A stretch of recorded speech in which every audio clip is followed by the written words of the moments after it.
Welcome to episode 70 of Football Manager Hobo playthrough. Do I get a second take on this? Anyway, so last time out we had a match against Selangor.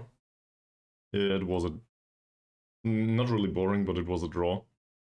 And given that they were first in the league and we were second back then, I think it's an acceptable result. We did dominate the match, more or less. Not possession-wise that much, but if you look at the amount of corners taken, for example, yeah, we had a ton of chances. Sadly, we didn't make any of them. And it is down to Chin Siu-sun that we didn't concede. So, yeah, in the end, I think we can be happy that it is a point. It could have gotten worse, worst case. That said, the likely case would have been us winning this match. Whatever. So, up next is the first leg of the first round of the Piala Malaysia against Harini. We got somewhat lucky in the draw. Harini are a professional club, but they are in Liga M3. So as a result, I expect us to win this. The problem is, expectation and reality might not add up. Then there's two matches in between. There's the match against Negeri Sembilan FC, as well as Terengganu, and then Harini again, and then Kuala Lumpur. I think this is Rovers. No, this is City. Never mind. So it's Rovers are down here. So it's Kuala Lumpur City. Oh, you can't see this. I keep ranting on about stuff that you can't see. Great. Anyway, so Harini first, Sembilan afterwards, then Terengganu, then Harini again, and then Kuala Lumpur. 5 matches. Sembilan are 11th in the league. Terengganu are 12th, Kuala Lumpur are 13th, and these two, against Harini, they are one league below. In the league below, they are 4th though. So, yeah. Arguably, the most complicated match of all of these is probably the one against Harini. What am I to do about it? I don't know, but I expect us to win these 5 matches. We need those wins. So, any other result will be a disappointment at this point. There's also other stuff going on. We do have 5 days in the transfer window. Basically, well, 4 days. I guess it closes at midnight here. Not sure. So we should have some 4 days or something. And somebody was interested in Keryer. Kelantan, to be more precise. Kerryer's contract runs out. He does want a new contract. It wouldn't be the worst idea to just sign him for another year. No big issue. His contract will extend at the end of the season anyway. So it's not like we need to deal with this in an active manner if we want to. That said, if we don't want to. That said, he is open to speaking to other clubs.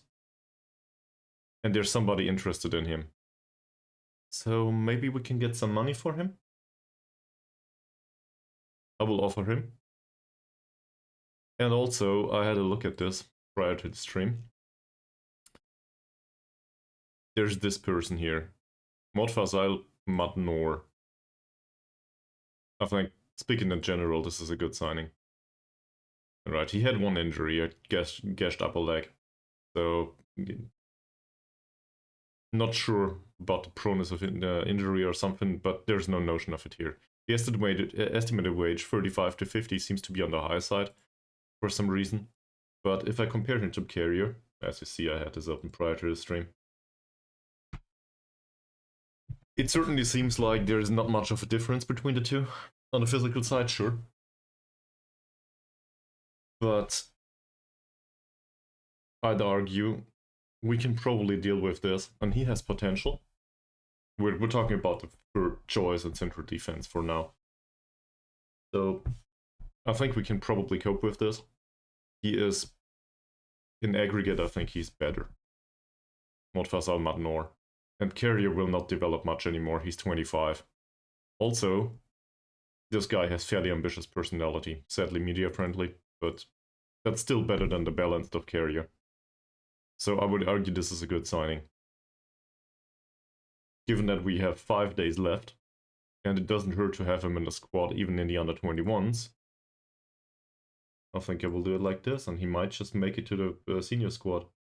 Future prospect is fine. He wants 55. Okay, so that's a bit on the high side, as expected from an ambitious player. And we can probably get rid of this.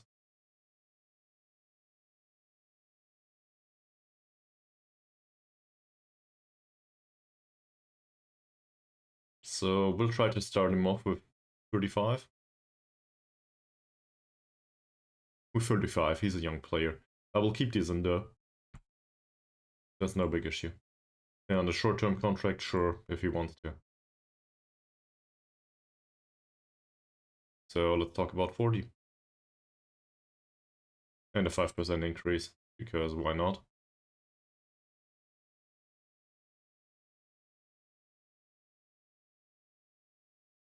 I think we'll end up at 45, looking at this.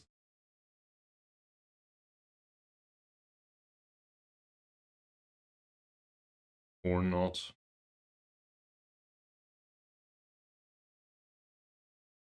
He's pleased that we've almost reached the deal, so increase this a little bit.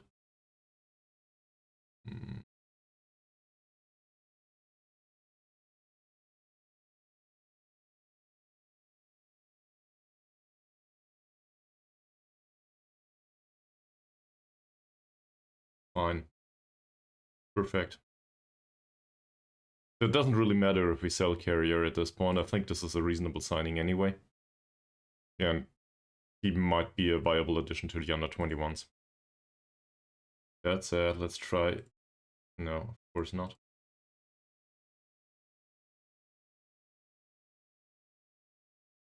Here.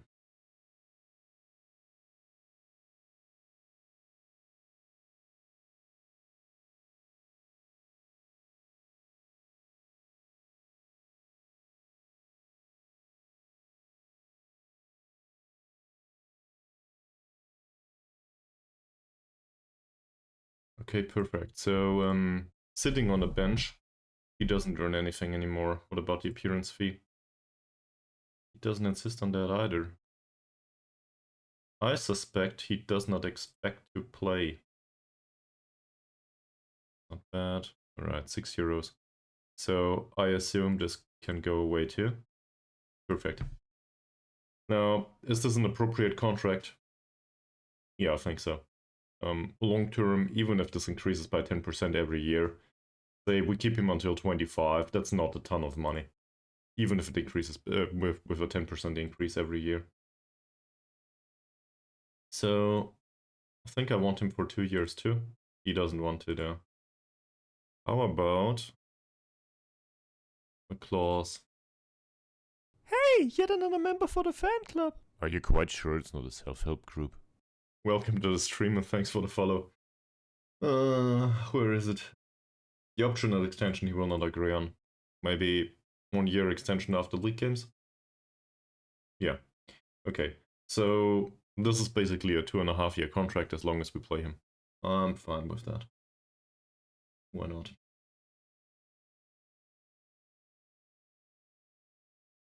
Alright. And now we hope that Keryer gets sold. Because, well, this is cheaper than Keryer, and I think it will do.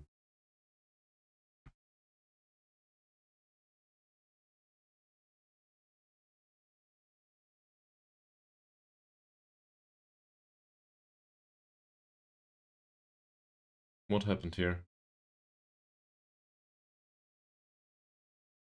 Oh, Kelantan won against Armed Forces, and apparently this is a shock result. No, never mind. This is the shock result, 5-0. Wow. Okay. Goodbye, Keda.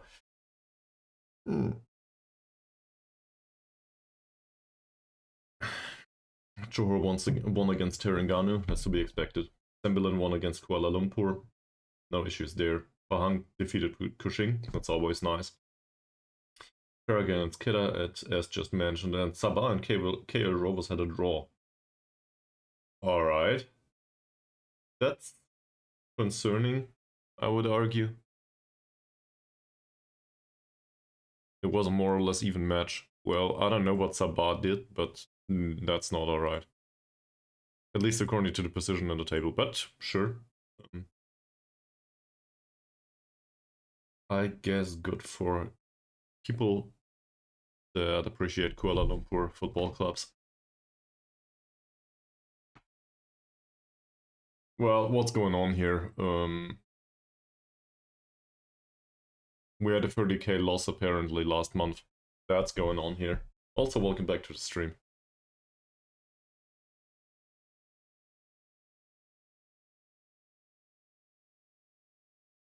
Also, I'm trying to get rid of Keryer, given that he's wanted by Kelantan. And I will probably sign Mohd Faizal Mat Noor. So that's going on too. Hope that helps. How's it going for you, Mies? Dortmund plays today, right? At 15:30 actually. I might just have hit that with the stream. Oh no, it's at 18:30. So we have a bit of time. Nice. Yeah. I'm really hoping that Bayern lose today, though. Whoever they play, actually. I have no idea. Mainz, sure.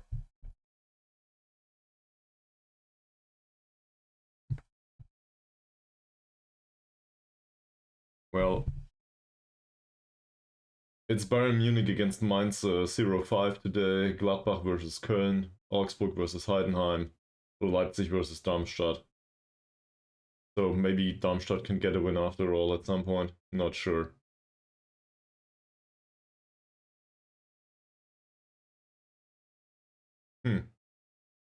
Well, the most important result of the weekend is already done. A solid 2-0 at home in Stuttgart, so that's fine. I'm really just hoping that Bayern lose. I don't care much about the rest. I just want Bayern to drop way below in the table.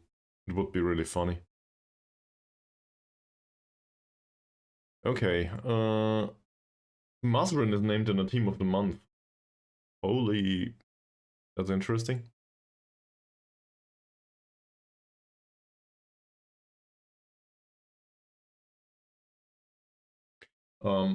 Also, I think I should mention something. So on the Discord, there's been, I think a discussion is too much, but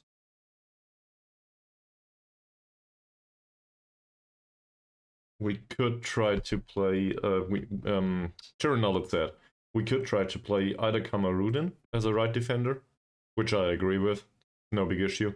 I'd rather not train him for it though. Like we could, but it doesn't really serve a purpose. We have 2 right backs now. And or Singh. To be honest, I don't think Singh will make it at this club for now. He trains well, but he didn't make the appearances. Not sure. Does his contract run out?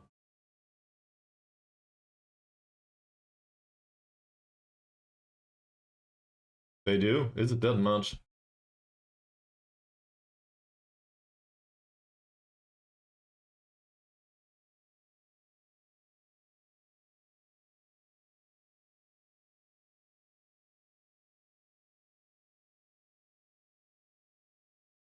Well, yeah, you're right. They will probably make it to the Champions League in that case. Well, you're not that far off. Bayern Munich are at 54 points now, and in order for them to drop out of there, RB Leipzig would need to gain 11 points on them. That's highly unlikely at this point, I would argue. Yeah. It's yeah, well, 11 points to be level. So yeah. Given the goal difference, I would argue 12 points. You're correct. And then there's a bunch of other clubs too.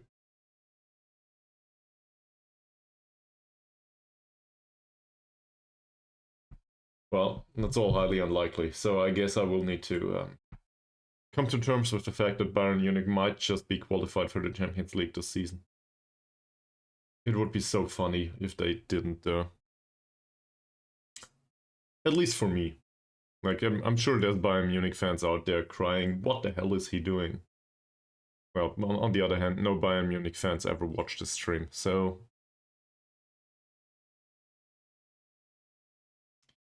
Okay. I also did all of the boring talks about the last match with the players off stream. I would? Why?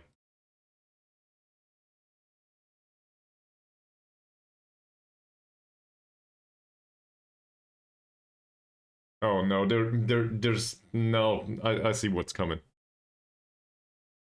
If Leipzig do it, well, that doesn't say that Dortmund will do it too. Oh, there's new rules. I wasn't aware. What's going on?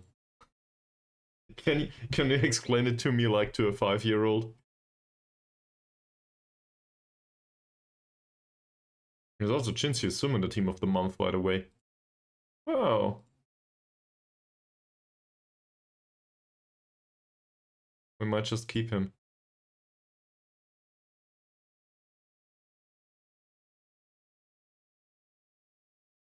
Four more teams in the Champions League, not 4 more teams qualified from our league.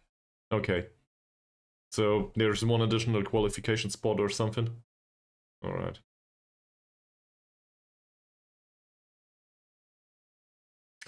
So let's have a look at dynamics too. Not to forget this. There's no issues anymore? What? What? You gotta be kidding me. Mohd Jalil ceded his complaints.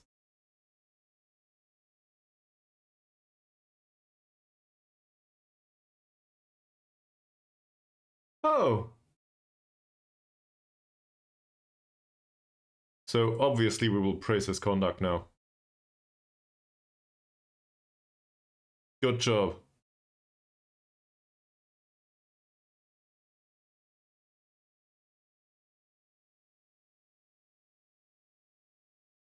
Okay. Yeah, well, I guess I'll fill you.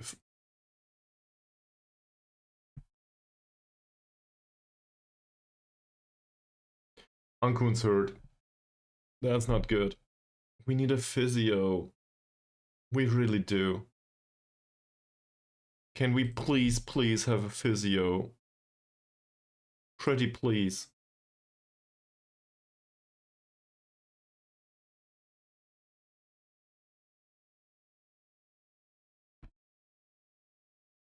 I feel like this happened ever since I signed Choo Choo for nothing.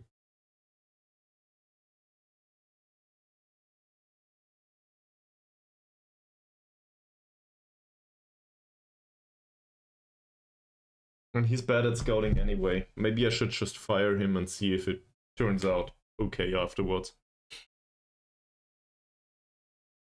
I didn't look at the report.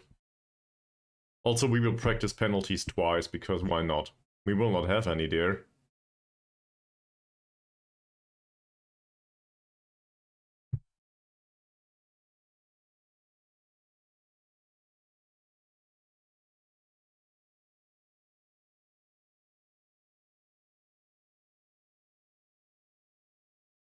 So, training. Let's have a look at this. The penalty training is definitely not needed here. We can do set pieces. This here. What's good preparation for the match?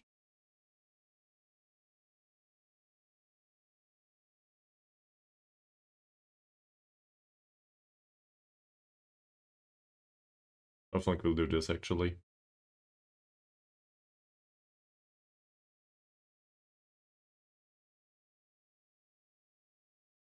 Yeah, that should be fine. We'll see. Hopefully nobody gets hurt. 3 to 9 days with blisters. What happened? Wear and tear. Wear and tear is very bad. So we train him too hard.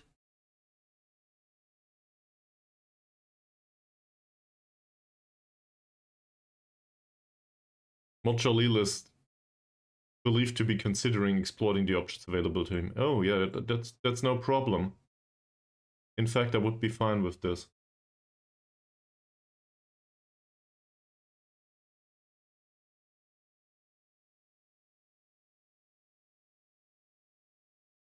Yeah, sure. Can we sell you immediately?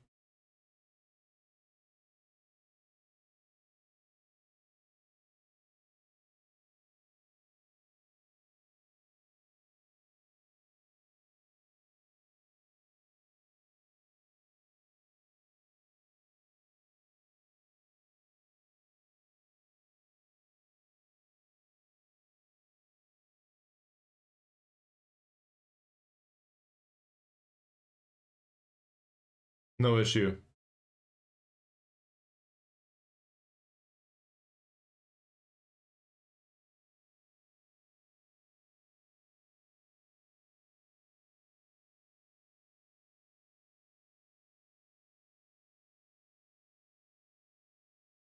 Now he's very interested in speaking to other clubs. This would be perfect. We need that money. No issues. Sure.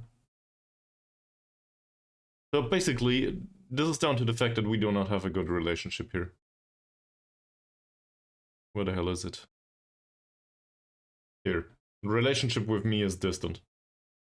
So that is a result of the last fight that we had. And I guess that means we can try to sell him now. Maybe somebody actually wants to offer some money for him. I still think I would want to sell him for €0, but the last time that came up, nothing happened. The board was against it. I think we even generated 3.8k or something and they blocked it.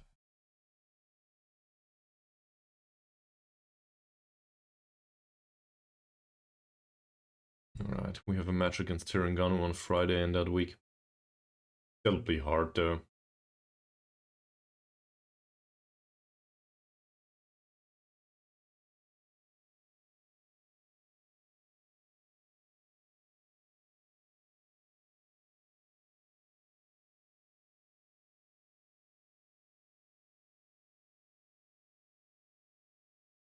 Hex train.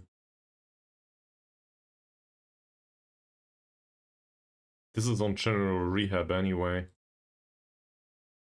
I mean, I guess we can take it off, but... So these two will not be available, hopefully nobody else gets hurt. Marzir might make it, might not.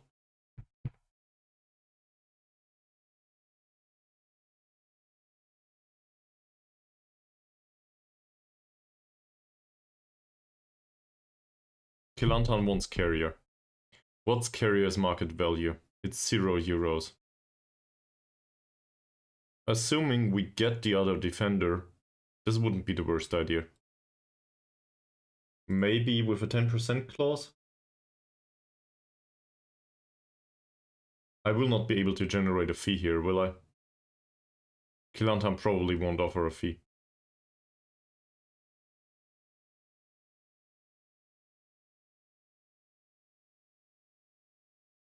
On the other hand, he made 8 appearances this season. And there is a 1-year extension after 15 league games, so he might not make it. Still, this saves us money. I think that's not too bad. Maybe arrange a friendly, something like this. A friendly against Kelantan is better than nothing.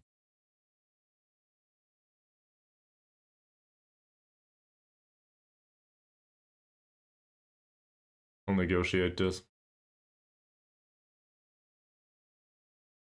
Hopefully, in these negotiations, I always am conflicted, because on one hand I want to get rid of the players, on the other hand I want to maximize value, and I feel under pressure, basically, to let them leave. Yes, I do.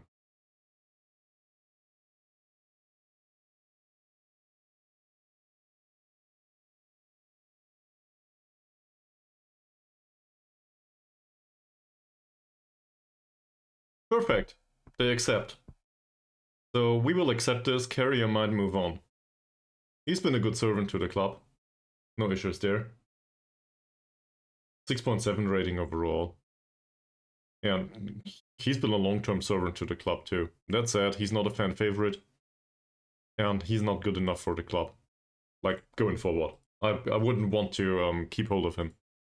So for the 90 or 120, I think that he wants to be paid. Sure, that would be somewhat alright, but on the other hand, there's better options from the development perspective. So I think, strategically speaking, this is the better idea. So we'll do it like this. We'll try to sell him. And the additional friendly will bring in a few euros at least.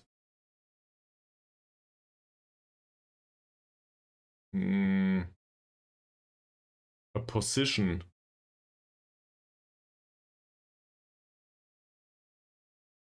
What's the weakest position in the squad right now?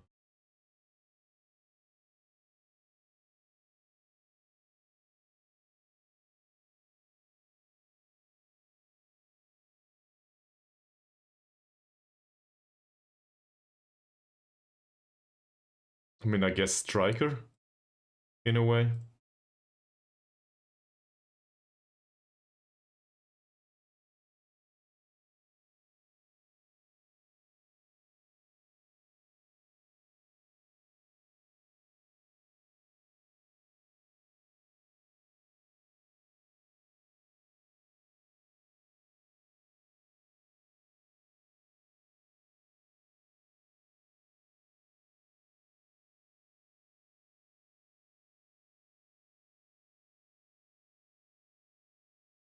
Alright. So, Harini, I ignored all of this, didn't I?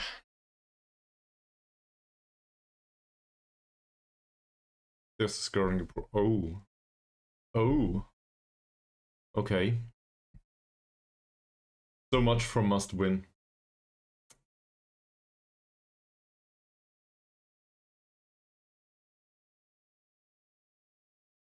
Right.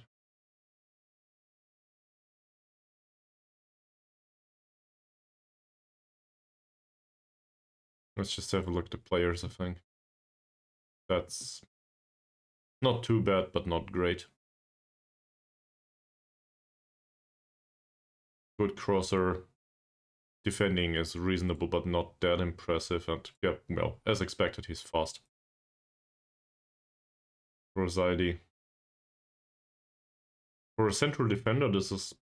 In Malaysia, that's not too bad, I would argue. Definitely can't play a pass though, and the jumping reach and strength might be challenged by Elbug. That's even worse.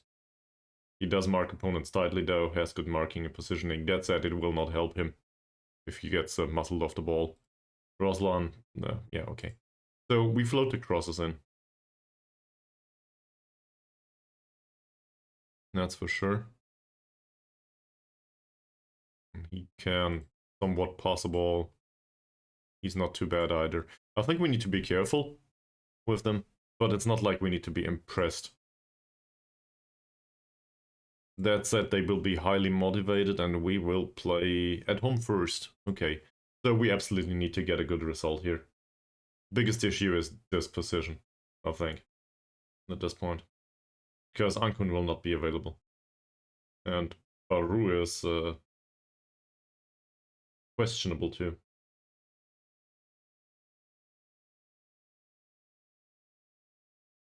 McManamy might be back. If worst comes to it, Ahmad needs to play in central midfield. That's not the worst idea. He can do that.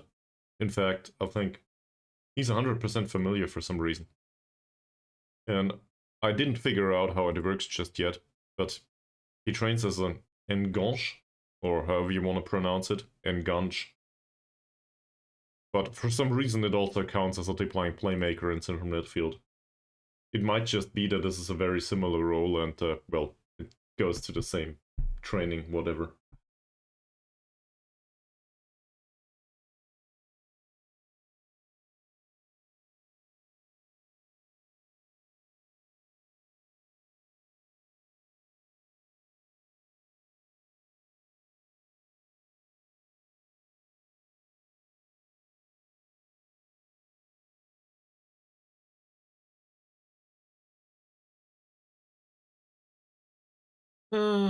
Interesting. 11 matches undefeated, and should we be undefeated in the next match, we will have a new record. Not bad. Registration window. Oh. True. Let's have a look at this. So we should probably register Halim. The rest of it seems fine. Did we have an additional under-21s player maybe? There's just Yaya. But now we're at 40. Not bad. We should do the same for the under-21s.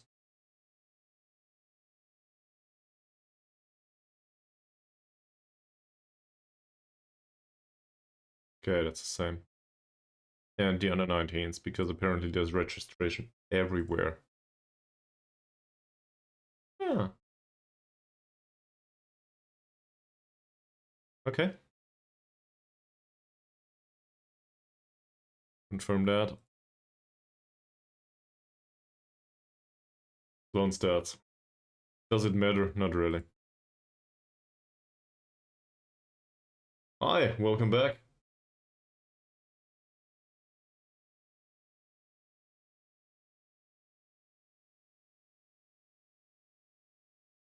I don't want to necessarily get rid of Mohd Khalil this season now that he's seeded his complaining. Maybe that helps. Maybe we just keep him. This though, this is highly concerning. If I look at the stuff again.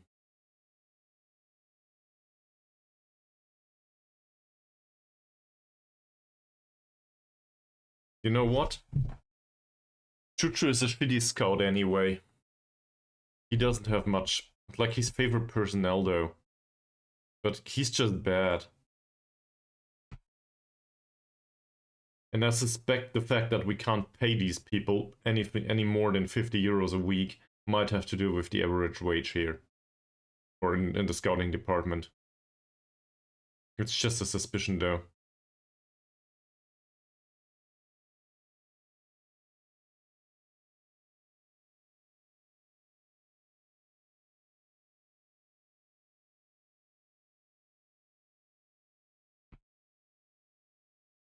Without any compensation, there we go. Bye. It was nice having you, Chuchu.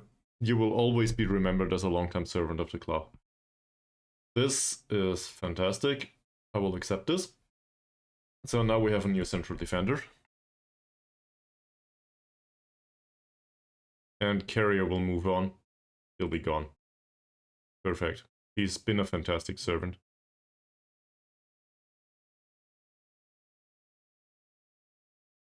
So that means he can be moved to the senior squad immediately. We will have him around here. He can train as a central defender. And what's most important about this? Well, I guess the mental could do with some improvement, so we'll do final third training here. Here we go. It also means that we need to deal with squad registration again. Let's not forget this. Because where the hell is Keryer? Here. Like this. And for the under-21s, the same. Where's Mohd Noor?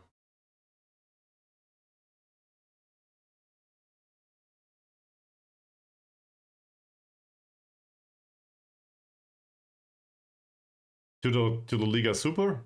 Yeah, that's been a while though. You haven't been around for a long while in that case. Give me a second. So the club got promoted in 2024, at the end of 2024. We finished first in the Liga M3.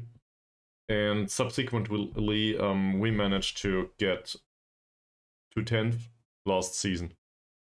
We were expected not to get relegated in that... Well, no, we were expected to fight bravely against relegation in that season. And this season, we were expected to fight bravely against relegation, but not succeed. And as you can see, we are in third place now. So things are going well. That said, We have problems on the financial side as always. It's fine, man. I see. And I do not expect everyone to watch like I think this is episode 70 now. So I do not expect everyone to watch all of the episodes either on Twitch or on YouTube. Like, it's very time intensive. So as a result, sure, drop in whenever you like. But that is what happened, yes. We're also trying to revamp the squad a little bit from the personality side, and introduce some professionalism and so on. That's really hard. Yeah. And we did change tactics quite a lot. Like, not formation-wise, but in terms of the roles. For example, Elbug Chagtsel, our star striker that was still around, or might have been around back when you were here. Actually, not sure. We signed him for the Liga Super, and last season he scored 12 out of 20 in 23 matches. This season's even better. But we play him as a pressing forward on defense, or on defend. So the biggest thing for this season is probably not the fact that we scored that much. That's not the issue that is the most pressing. The issue that's the most pressing is the fact that we did concede 12 goals only. Like, if we want to celebrate anything, it's that.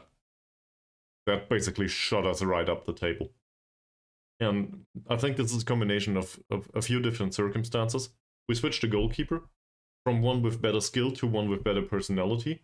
And we did get lucky, because Chin Siu Sum didn't hurt himself just yet, even though his susceptibility to injury is very high.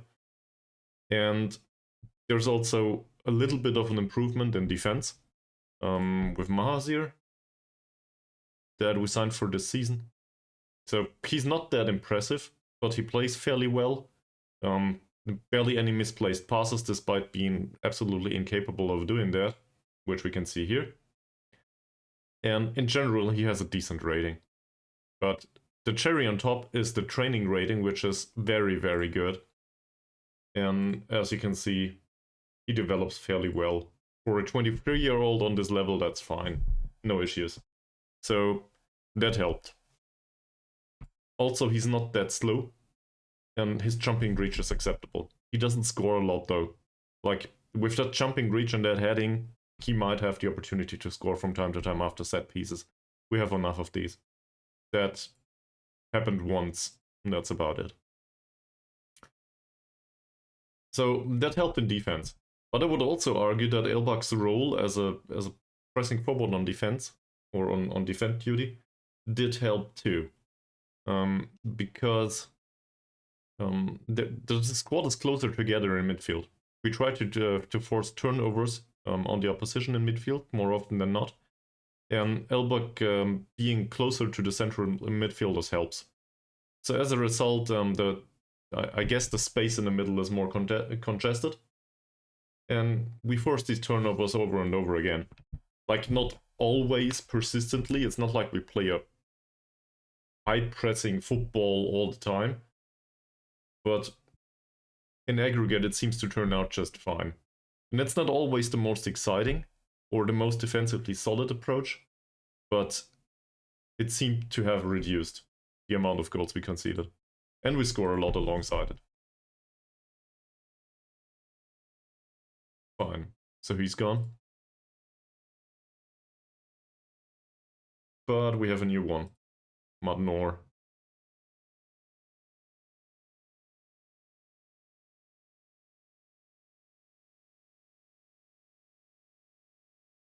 Okay. Also, we did not get rid of Mohd Jalil. Sadly. Still, that saved us some money. So... Can you see this? There's money in the wage budget. Wow. That's the first time in a year.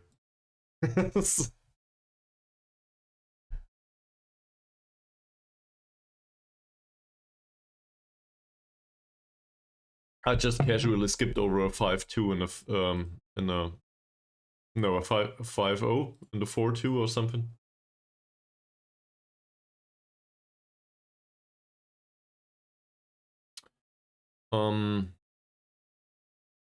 No. The transfer deadline just passed. But we do have... This is all fine. Let's have a look at the under-21s again, not to forget anyone. Alright, they are all registered, and then the under-19s too. Squad registration is a big thing here, apparently. Well, that's where register come up. Oh, he's unavailable because he's a non-player. Never mind. He's unavailable because he's unavailable for under-19s. Alright. So we did do some business in our transfer window. Not like we don't do anything. It's a bit weird though. We did bring in exclusively free transfers, and I'm not particularly proud of all of them. We did though move on Safri. He was on the 70 euros a week contract, but more importantly, no, that's not Safri. Where the hell is Keryer here? Safri was on a non-contract, I think. But yeah, we got rid of some players, and more importantly, we found some players that we can loan out and get a few euros here and there. These are mostly youth players though, and as you can see, the major amount of money came in from the sale of Jimenez Yilma. We didn't have the opportunity to play him because he was a foreign player and we just couldn't make space for him. So as a result, we sold him. And given that we signed him for free, that's alright. We also signed him to a league opponent, but it doesn't matter. Kale City or was it Rovers? They are down here, both of them. So we don't expect this to make a major impact. And if it does, well, good for him. But he will probably go down with them. So what do I care? We did get 2.8k for him though, so in the end it was a net zero, I would argue, this deal. Because we paid his wages for a while, he didn't really serve any purpose. I mean, he might have made an appearance or two, whatever.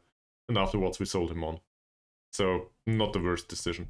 Obviously the board and the fans were not so particularly happy, given that we sold a young player. And then the rest of the transfers is more or less trying to put something into holes, I guess. For example, the Maharseer here, he's on 50 euros a week. So he's vastly underpaid. But we brought him in on a transfer from PDRM. We didn't pay anything for him, and he's been outstanding ever since. So no issues there. Also PDRM got relegated last season. So he wanted to remain in the league. We gave him the opportunity, he paid back. And well, we don't pay him much for that. So that's part of a long-term process though, right? Just find players that are a little bit cheaper, have some upside potential, let them have some time on the pitch and see what's going on. That's not something that needs to be pressed necessarily, or no, forced is the better word, I think. And as you can also see, I don't know, you were last around... Last time you were around, we probably relied a lot on loan players, right? As you can see, there's free in here. So that means we can keep most of whatever match experience gets into the players. They actually increase the market value of contracts that we own, right? So that's better. We still do need loan players for free from time to time, though, just to have somebody at some point that can play here or there. For example, now we have a problem with the playmaker position. Like, Ahmad is available here. He's a youngster. Ankun's hurt. Not good. Ankun will not make it to the bench. We will take McManamy with us, so... I guess John Mudd can get off. So we rely on the under-19s from time to time too. That's just a thing. And obviously there's a lot of issues with injuries here, which reminds me. So I did fire Chuchu, because, well, he was a shitty scout anyway. Let's have a look for staff again. Did this change? No, it didn't. We still have 50 euros that we can offer. That's it. I hate this so much. I don't know where this is coming from. What about the scouting? But it probably didn't change there either. And let's have a look at him, for example. He wants 230, we can offer 60. Great. Of course he doesn't want to sign for this amount of money. Yeah. Alright. So we play the Piala Malaysia today. It's 2 legs. This is the first leg, it's at home, and we play Harini. Harini are second in the Malaysia Liga M3 right now, so they are not to be underestimated. That said, usually we should be able to cope with this just fine. There are issues with the injury of Norman Ankun, obviously, so vice-captain's out. Luckily Ahmad knows how to play there, I'm not sure if McManamy does. McManamy doesn't know the role for some reason. I mean, I guess we play him as a box-to-box, don't we? No, central midfielder on attack. Doesn't matter much though. This should be more or less fine. And there's 2 playmakerish roles on the pitch that way. It's bad. How did we play Ankun recently? As a central midfielder on attack. So the argument can be made that we should probably include McManamy instead for Ahmad. This is a more defensive setup. So we put McManamy here, let him play as a central midfielder on attack.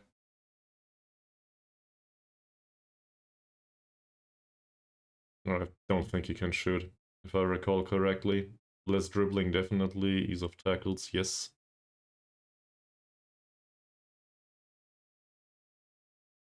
He does have no flair whatsoever either. So we tell him to take fewer risks too. This is a really no-brainer role. Just get further forward, get your body in the line, and well, maybe it helps. He might know how to do this. That said, he's the better player in comparison to Ahmad, so who knows. Might go well. We don't have a replacement for the striker. And the 21s is in here. So, I mean, I guess we need Selvarai from the under 21s in that case. Noor, we just sold Keryer, so Noor is the, I guess, the option here on the bench. So that means we have a left back, we have a right back that can go to the back to the under 18s. We have a lone player for this. What else? We have somebody that can play defensive midfielder if it comes to it on the bench. We do have some playmakerish option that if worst comes to it, I'll just play him in defensive midfield too. That will not happen though. We have 2 playmakerish types on the pitch. We have somebody for the right wing, so I guess we need somebody for the left wing. That's an issue now.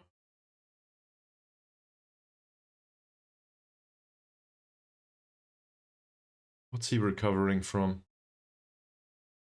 Sprained ankle ligaments. We'll do it anyway. We'll bring him along. I'd rather have him here than somebody that can't play. Or has no skill set, right? So that's our setup. We do know that these players have issues on the jumping and the strength side. So for this next match, floated crosses are the way to go. And additional bodies in the penalty area that have some strength or jumping reach. McManamy is somewhat tall. Diego is somewhat tall in comparison to the rest of Malaysia, I guess. Even Harsey fits the bill. Baru, not that bad either, but he can't jump. So I would argue this is not a bad setup for floated crosses.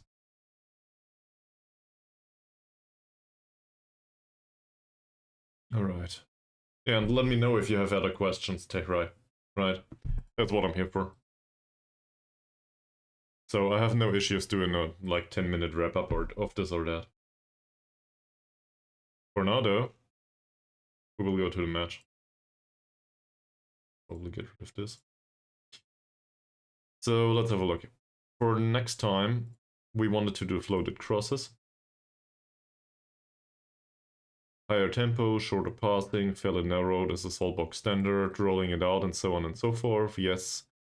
Trapped him on the inside, sure. This is where we're strongest, no problems. Triggering the press, standard. I guess we had positive experiences with that recently, for some reason. I can't really tell you why. It might be that we're not, it might be that the stamina and the work rate in the squad is not high enough to do it otherwise. Opposition instructions.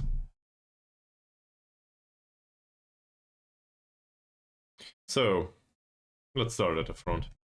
He's a good finisher. Dribbling is somewhat lackluster, bravery and strength are rather low, so that's at least normal tackling, if not hard. For him, his dribbling is very good though. So, I would say ease of tackles, but on the other hand, I don't want to let the striker leave with the ball. So, we'll just keep it as it is. Composure's not that impressive, neither is first touch, closing him down necessarily. I don't know if that's a good idea. Same here. He has good first touch and composure. So there's not really a case to be made to press him all the time, I think. Jamal Hisham is a left-footed player only, and he likes to run down the left, it seems. Yep. Very pacey. Passing's a bit lackluster, vision is decent, crossing is decent. He's somewhat dangerous. Composure's low. First touch is 7 only. I don't really want to tackle him hard, but I think it's a reasonable choice to press him, if it comes to it. Jamaruddin has very good first touch. Dribbling, bravery, and, well, dribbling, bravery are low. Strength is okay, sadly. He only plays the ball on his right foot, though, more or less. Passing and vision are okay-ish, not that impressive. The off-the-ball movement is great. And in comparison to the rest of his team, most likely. Yeah, his off-the-ball movement is shit.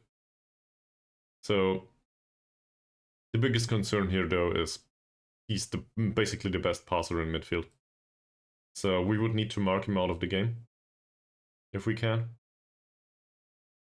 Despite this being, like, an issue, he might get away from his opponent from time to time. Or more often than not. This guy. So on one hand, I want us to play through him because his passing's only 7. On the other hand, he should be really easy to mark out of the game. Composure and first touch are, I guess, a little bit better than the off-the-ball movement and the entire physical stuff. So pressing him will probably be less successful than just marking him out of the game. As a result, I think we do that. Not sure about this, to be honest. It's a defensive-minded player, though. That's, I mean, it clearly states he's a central defender. Then there's Mohd Faizal.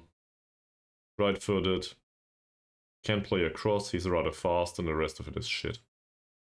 I don't necessarily think we need to tackle him hard, but at least normal tackles are definitely needed. Showing him to the inside is a no-brainer here. It's where we try to force the turnovers, and he's bad at passing. So I think that's easy. Roslan. Crossing is acceptable, dribbling is very low. Bravery and strength are not a 1. But again, I think we should probably hit him from time to time. Same with the first touch and composure. That said, I have issues with pressing him all the time. We do play a mid-block here, so pressing him all the time will probably overextend us. I don't want that. We don't want to be stretched too far, too thinly. If we would need to go for an attacking approach all of a sudden with a defensive line that's higher up on the pitch, I would probably go for more pressing here. But it doesn't fit the tactic for now. Afkar. So now let's just go back to this.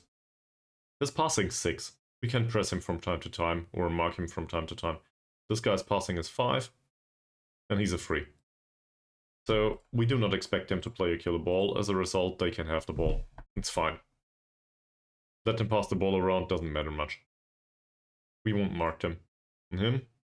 His crossing is okay. Sadly. That's it. Passing's also somewhat okay. I don't see a big issue here. Is one of these very weak? No. He's a jumping reach 7 and a strength 8. He has a really shitty first touch and composure though. So, contrary to what I just said, I think in this case, this will basically be Elbug's job. In this case, if he receives the ball, pressing him might result in a turnover. Because his first touch is so absurdly bad, and his composure is so low, if he's pressed, he might be nervous and fumble with the receiving the ball. So that's what we're going for here. It's a big if though. The distance between Elbug and Rosidi might be too high. Who knows? We'll see. And this one's not much better, but we can't press both of them. So we go with the choice that's the more obvious one. And then there's the goalkeeper. Goalkeeper is bad in one-on-ones. Kicking and throwing is lackluster. It is. It is. But whatever. That's what we're going for, right? So if there's an obvious target like this, we need to try. In fact, I think... So theoretically, I will probably not do this, but theoretically an argument could be made that we need to do a more pressing, more aggressive, higher up on the pitch approach in general. Like, I don't know, in Germany, the appropriate comparison might be, for example, the Bosch football back in his Leverkusen day or Dortmund days. He didn't last that long in Dortmund, I think. Or maybe Steffen Baumgart's football, that it contains some amount of pressing towards the central defenders most of the time. But like there's a ton of other managers that do it too. But it comes with a risk. And the risk in this situation is obviously the strikers. These are fast. Somehow anyway. And our central defenders are not known for being great runners. They're not slow as fuck anymore, but it's not great. So, in general, I think it's a trade-off. How much do we want to risk? Because I'd rather not suffer the long balls and then concede on the counter all of a sudden. But on the other hand, forcing them into mistakes might be appropriate too. So, how aggressive do we want to be? And given that this is a two-leg like competition for now, we might win the first leg by 4 goals. So we don't have to force the issue. If this doesn't go well, then we can still go with all-out attacking and, I don't know, metal football, I guess, in the second leg. Alright? Or if this match doesn't go well. So that's where I'm coming from right now. Alright, so much for team selection. Any other ideas on your behalf? Like, you might have seen something that I did not consider. For example, this guy's distribution. We want him to distribute to the central defenders. It's fine. They're bad on the ball. So I will not press the goalkeeper either. It doesn't make sense. In fact, his passing is so bad. So don't press him, don't mark him. Doesn't matter. Okay, team selection. That's it, I think. So we'll submit this. Yeah, give him some numbers, cool. We'll go to the match.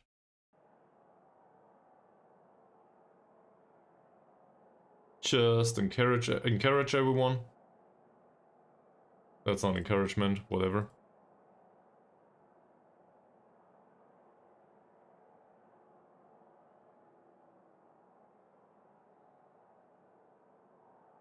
I do expect a window, so that's fine. Trust them to make a difference, and now we will do a 1.5 minute break, because I want to go through the match uninterrupted and need to go to the bathroom. Yeah, beep.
Alright, let's go.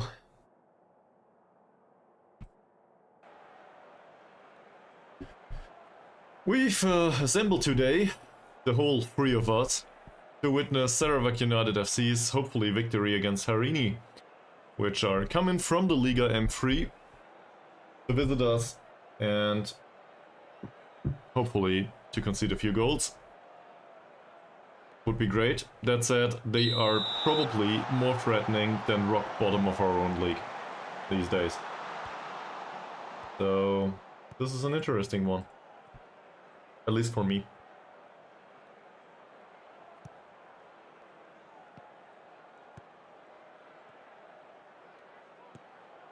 Yeah, and as we can see here, they seem to close down a lot in midfield. On the other hand, that makes them vulnerable for long balls. McMenemy might be able to run to these. He's not that slow. And we'll encourage the team, obviously. It's also a 4-4-2 and we play in a narrow like fashion most of the time, so might be a good idea to go straight through the middle. But we do that quite naturally. That's not bad. Zakaria Baru, that's offside, isn't it? No, it's not. Easy. Great passing. We do dominate possession so far. I know it's 3 minutes, whatever.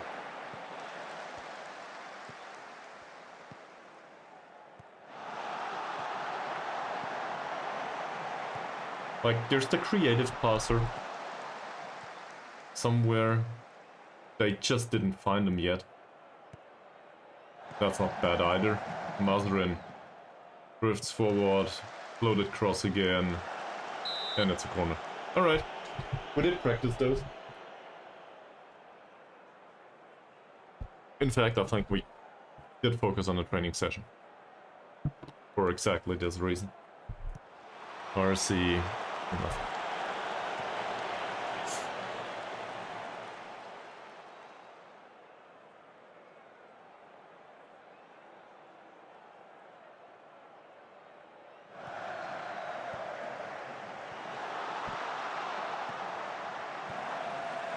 And the first opportunity of the match actually goes to them. Okay, interesting.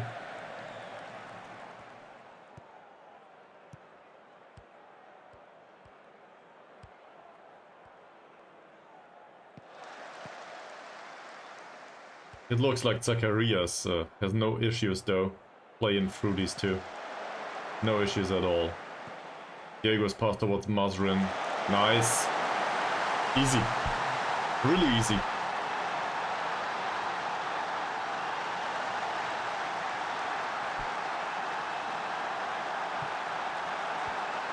You look at this, there's nothing special about this goal. Penetrating pass down the wing, Mazrin, and he didn't adhere to tactical instructions, I might add.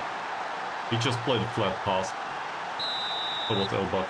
Doesn't matter though, Elbug had no problem slotting that one away. So that's great. I like it. Hopefully we can keep it up and maybe even decide both legs in the first one. That would be great. Roslan had issues intercepting that ball towards Diego.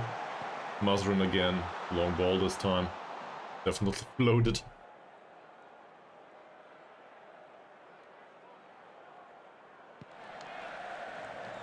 So I'm not sure what to make of this match just yet.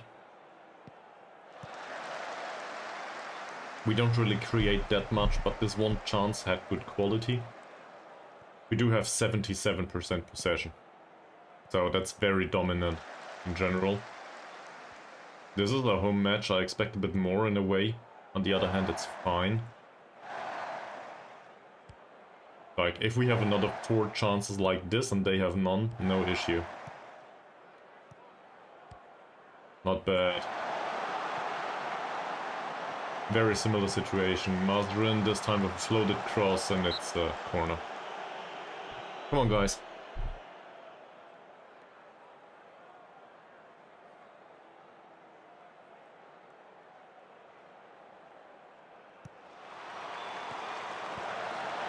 Oh, Badrul Hisham.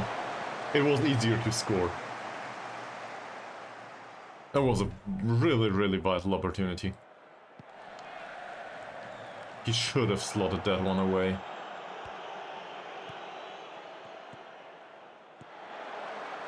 Okay. McManamy took the shot for some reason. We explicitly told him not to, I think. See?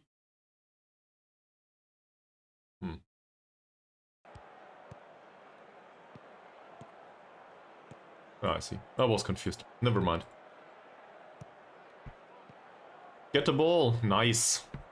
This is the kind of turnover, well, I guess it's not the kind of turnover I was looking for, but still, he did recover possession.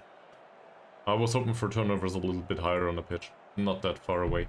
But Elbug does help in defense, as we can see here.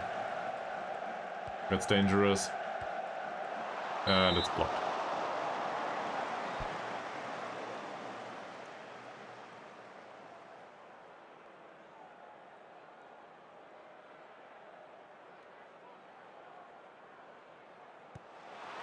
Roslan, the floated cross, that ends up with Chinsiusum. There's not even a player that challenges him. So, no issues there.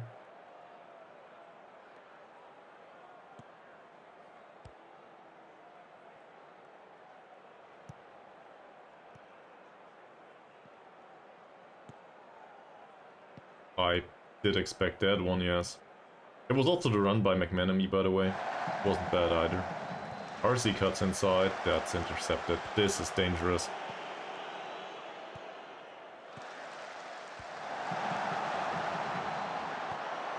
And that's offside. Yep. Well played.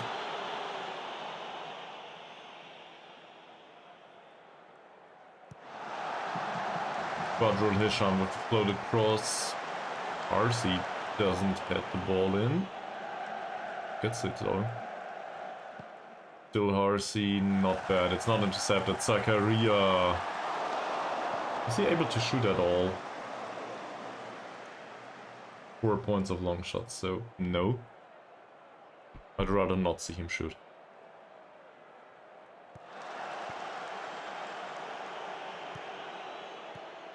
Good choice.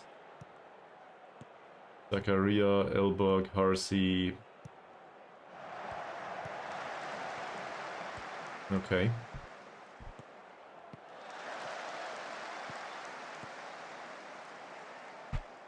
That's a mistake by Mazrin, isn't it?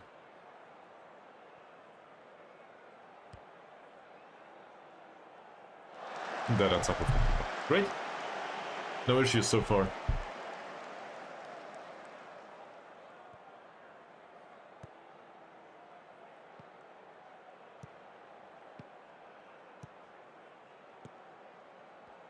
Diego, Elbug, McManamy, acres of space. He drifted up towards Baru. That was the wrong choice. Should have ran with the ball. He's instructed not to dribble though, so I guess it makes sense. In this situation though, well, even the long shot by McManamy would probably have been the better choice. Oh, Baru. It was a bad pass though. Who was responsible? Diego? Might have been Diego. That's blocked. Elbug does his defending out on the right wing. That's really interesting.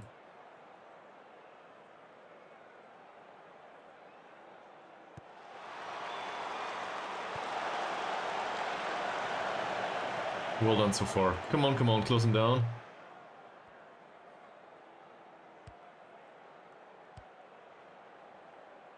No issue. Issue. Oh man, why?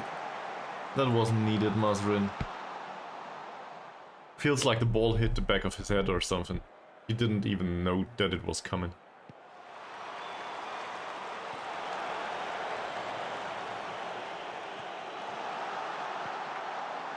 So, their overall pace, or quickness I might add, is somewhat concerning. That's another corner. I'm actually considering demand more now. I'm not sure if that's a good idea though. Like, yes, we are 1 goal up, but it doesn't feel like we are in control of the match anymore. I don't like it. That's well intercepted. Megmanemy. Baru doesn't win the header. Go for him. Wow.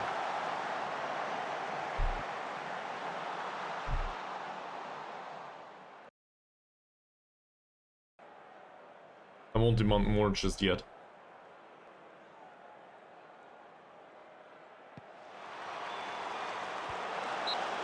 Another corner.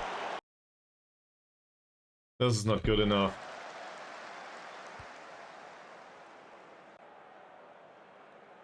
Doesn't go down well with those that played well. They're frustrated. Don't be frustrated.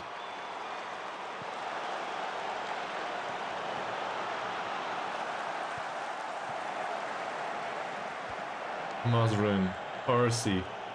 Keep hold of the ball.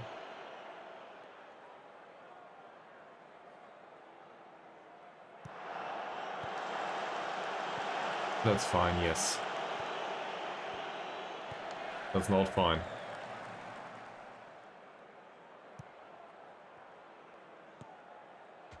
So if this is the way it is, we start wasting time a little bit. Doesn't seem like we create much, but we have that 1 goal.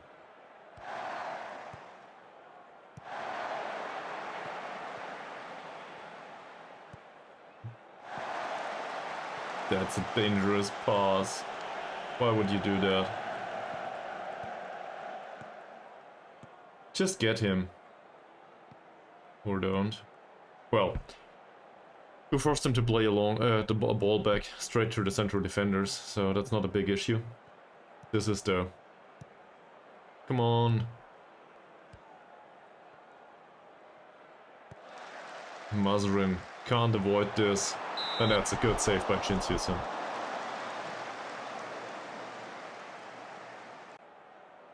We definitely have our issues here.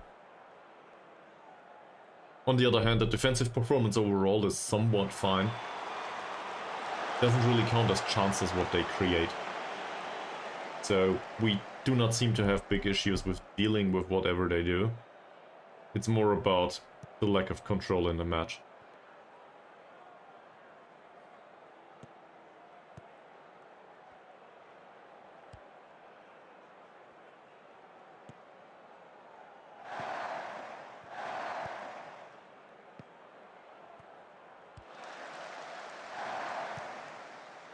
Good ball by Mazrin. RC, can he find a way to cross this one in? Seems he can. It's a corner. We are known to score occasionally off the corners. Not as consistently as I want us to, but sometimes. Badrul Hisham with a header. First goal of the season for Badrul Hisham. Okay, sure. In fact, it's the first goal ever by Badrul Hisham. That must have been a coincidence, though. Like, he didn't even jump the team.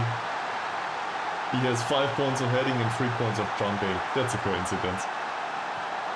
That's as unlikely as it gets.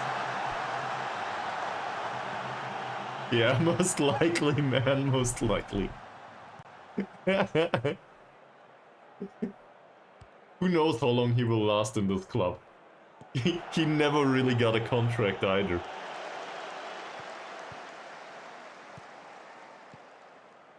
On his non-contract, I don't think there's a clause on the non-contract for scoring the goal. Not in his one anyway. So now we can start praising the team, can't we? It's fine so far. No issues. Sure. Don't you dare!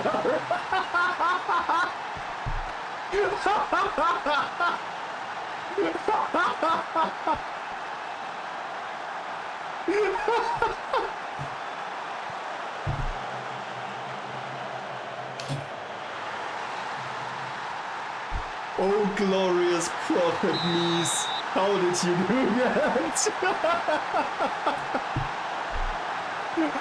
What a coincidence. Oh, this goes down as the most unlikely thing that happened to me for at least, I guess, this year. What the hell? 2 goals by Badrul Hisham, both after corners, both highly unlikely. And then on top of that, you actually predicted the second one. I don't believe it. So, I think we're kind of happy with the performances. In particular... Yes, it is. It's sad. It's said in the commentary.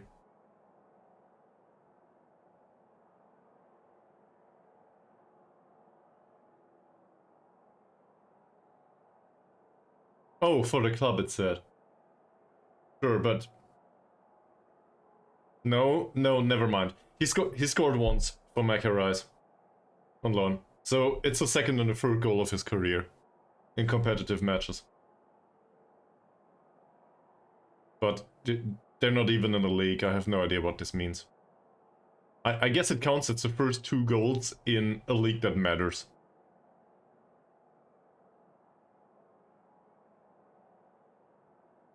And you predicted it.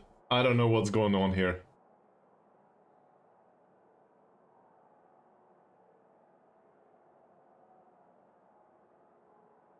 No, he lost focus. Fuck off. I shouldn't have done anything. Well, if Elbug does it, that's like 50 or 60 goals, I think. So anyway, 30-second break. Afterwards, we will watch the second half, and I need a breather. Why did that happen, BRB?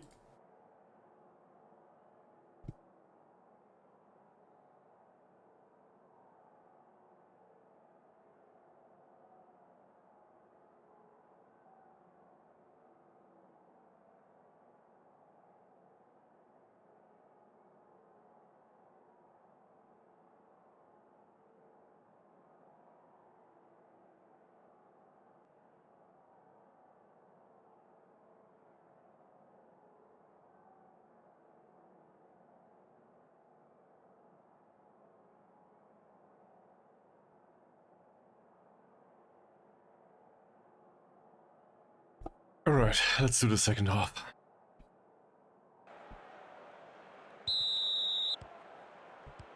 But Badrul Hisham seems switched off.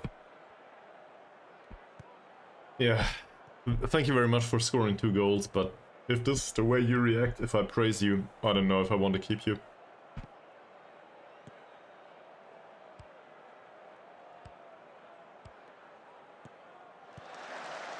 No. Great defending my Mahars here. To think that this guy costs 50 euros a week only. Wow. That's probably not the right choice for the pass, but yeah, I guess so far we have the result, so what does it matter?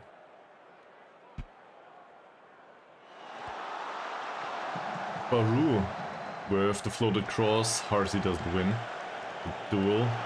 This one though, Elbug Chagtsel does. Chagtsel. Was so close. The poor Elbug being mispronounced for like 1.5 seasons. Not bad, good goalkeeping. 53 minutes into the match now. We should probably rotate heavily in this match. RC... Oh! Ooh, that was close. Marcy might just have helped us to a 4th goal. He didn't though. The occasion of the match is definitely though the prediction of the 2nd goal by Badrul Hisham. Not bad. Sure! 4th goal by Baru. It counts as an assist by Diego. Have a look at that. So throwing taken by Mazrin. Arzi passes it back to Mazrin. Zakaria, Diego with the cross. And apparently the goalkeeper's touch doesn't matter. It's Diego's cross and then Baru's goal.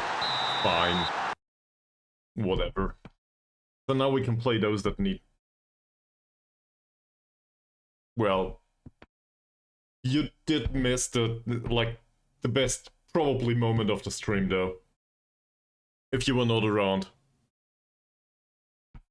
Mies predicted the second goal of Badrul Hisham previously. That never happened to me.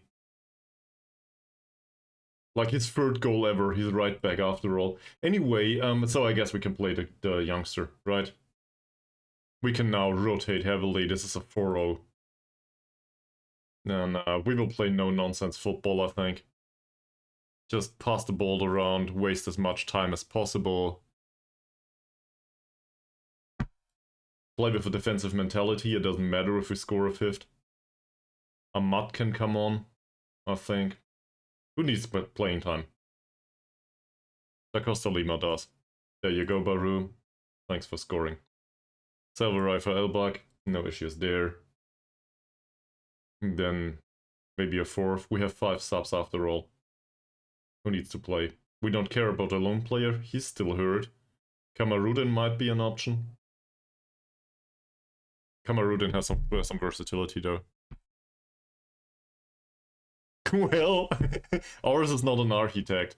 Our Badrul Hisham is apparently a star striker. I just didn't know. We'll do it like this. He can do good DLP now. No issues. Alright.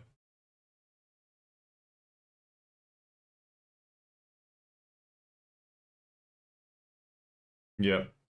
If you want to phrase it that way, but the architect, that sounds like he's the assist giver to me. And that's not what he is. Apparently, he's a nice cold goal scorer.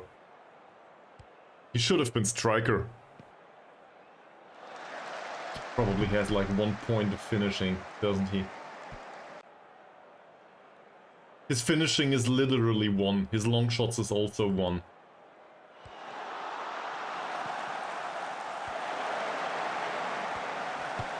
Oh, clips the crossbar. We got lucky. Well done, Silverrise there. Mazrin. No!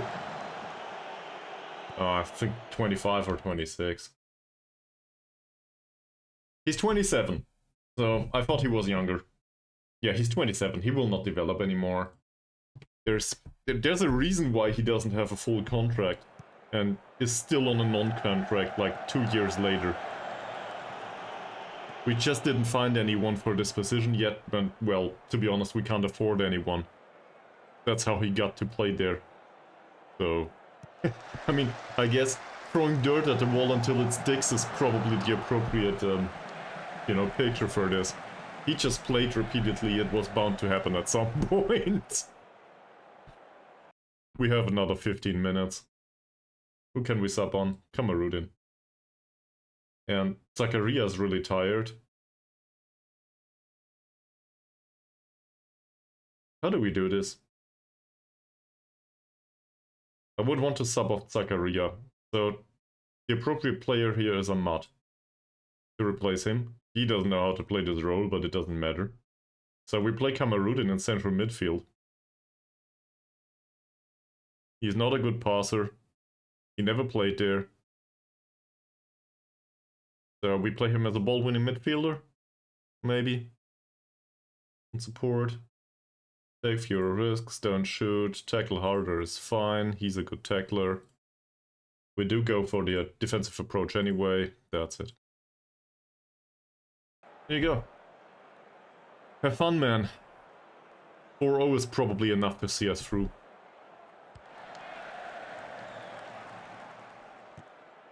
Badrul Hisham intercepts. Da Costa Lima. Back to somebody that wants his hat-trick. Supposedly.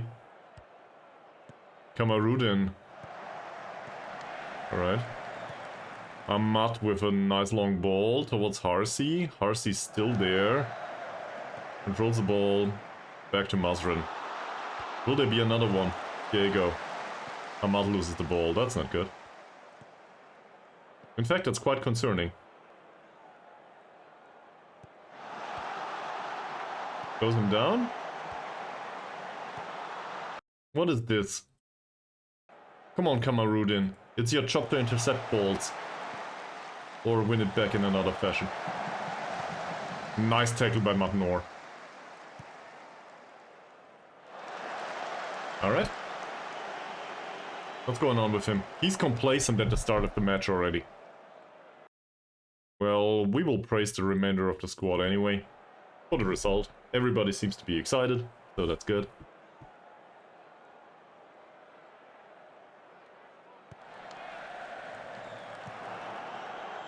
Well intercepted. So in the end, I'm quite disappointed in a way by only 69% possession. Good tackle by Silverai. We don't keep control of the ball though. That's a floated cross. Mazrin's not good at these. Don't let him shoot. Cool. Not a big issue.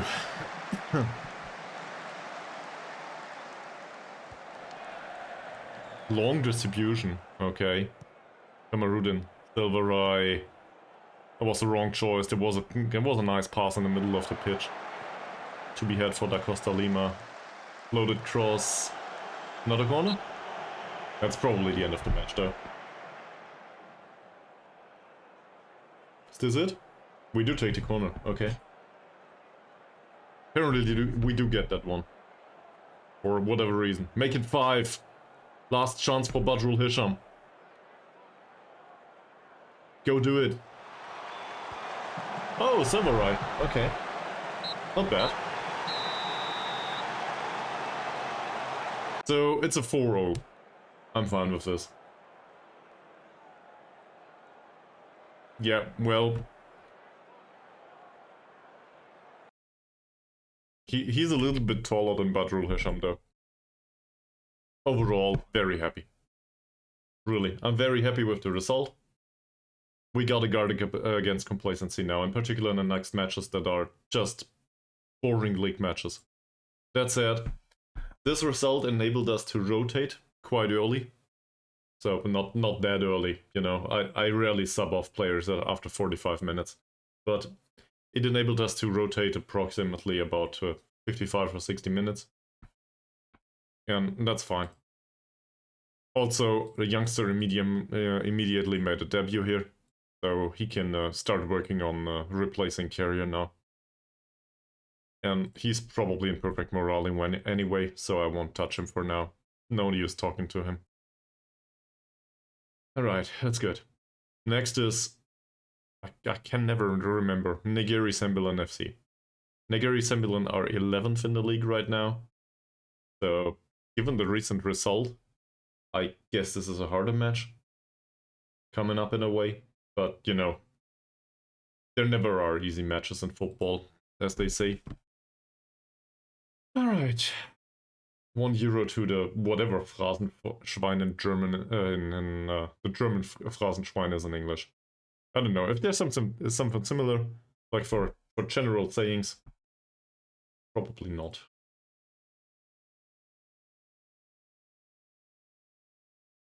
Is it a common trope? Maybe.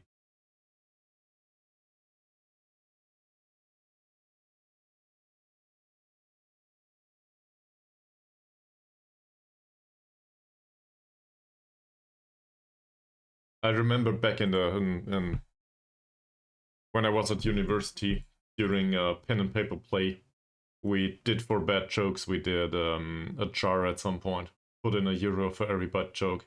Let's just say we were able to afford pizza usually. All right, so this went well.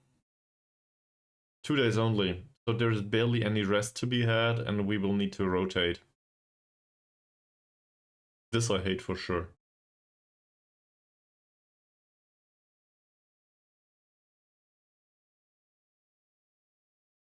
How's the money on this, by the way? We lost money on that last match, didn't we? 277 people at home. The whole of Kuching was like, what? They play football? Well, I didn't. Whatever, it's just a cup competition. That said, that makes us 12 games unbeaten. Take that, Journal.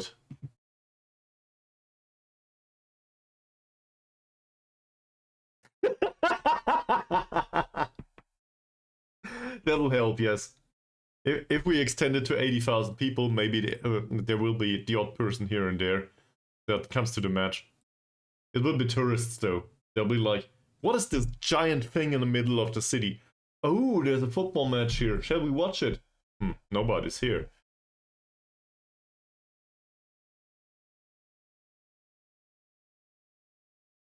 He doesn't like his training. Why? He doesn't like... Of course it's beneficial. What the hell are you talking about? Do some dribbling instead. Ball control, where is it? Here. He will just continue complaining anyway.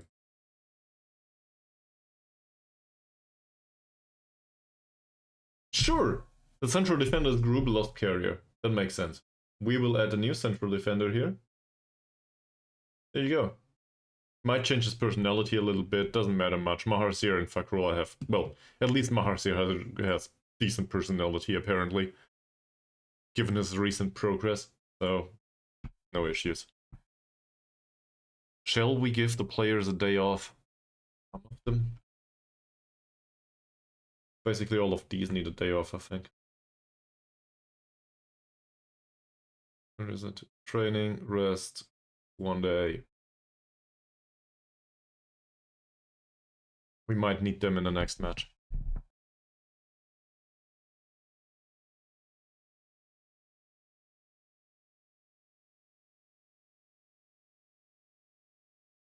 Alright, next up.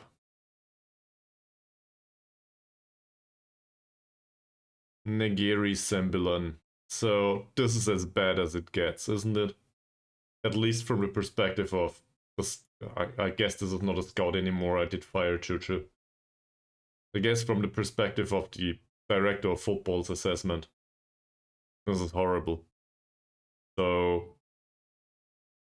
we are likely to underestimate this. It's a bad goalkeeper. He can run. He can mark a player. He has good tackling. Positioning is okay-ish. He can cross. The rest of it, though...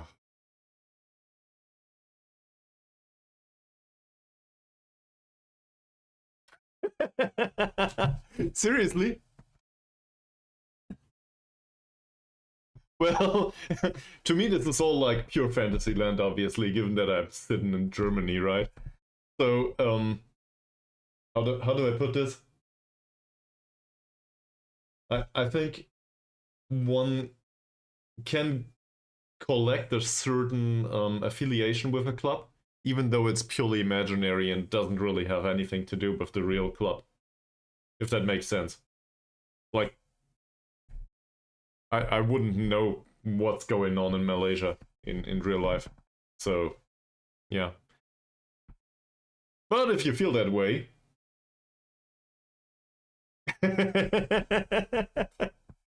well, in real life it's probably much different. Plus, tell them to suck it up and finally start playing football, please. Because apparently Kuala Lumpur, at least in my virtual universe, they are absolutely incapable of playing a ball. It must be horrible to live there if you are a football fan. Because whatever choice you make, you will go down, apparently. So, it's not done just yet. Like, season's not over, but... I guess KL Rovers versus KL City will be a really interesting match, given that it goes... well, it's for nothing.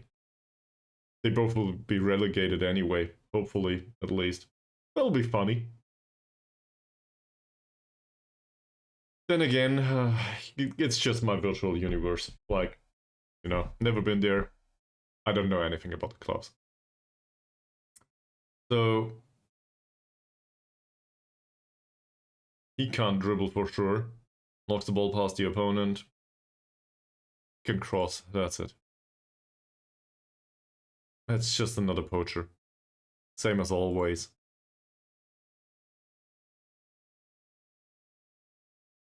That's an attacking midfielder. Okay, he can finish. He can run. Can't pass. Off the ball movement is okay-ish. Can't jump. Can he jump? Nope. No jumping either. Good runner, that's about it. Similar here. So, yeah. I don't think they are much better than the other ones. A Segunda Volante with 6 points of passing. Even he's better. And well, Jan Victor, that's not too bad. As a central defender. He's on 850 euros. Great. We will probably not sign him in that case. But a fairly professional central defender that has acceptable Hey, physicals. yet another member for the fan club. Why not? Are you quite sure it's not a self-help group? Thanks for the follow.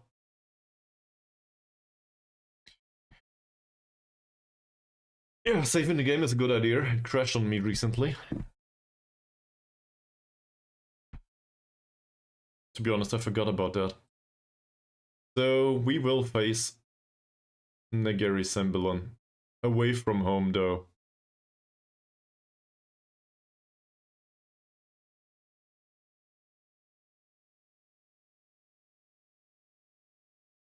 Oh, okay.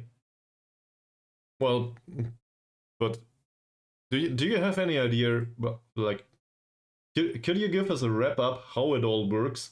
Why they have to, do they have the choice or anything? Or are they, is the Singapore Premier League better or worse? In general.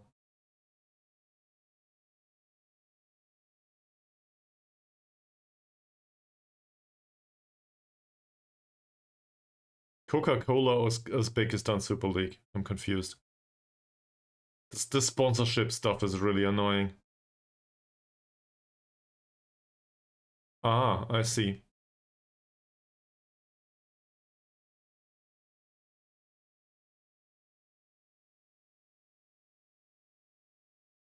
Well, either it's not in here or I can't seem to find it. I saw the YOLO League. It's yellow.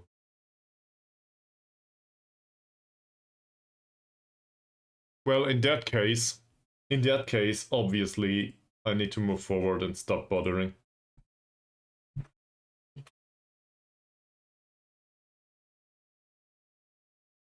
And for those that just joined the stream, if you're new to the stream, feel free to ask, feel free to ask questions and stuff. You know, this is what I'm here for, after all.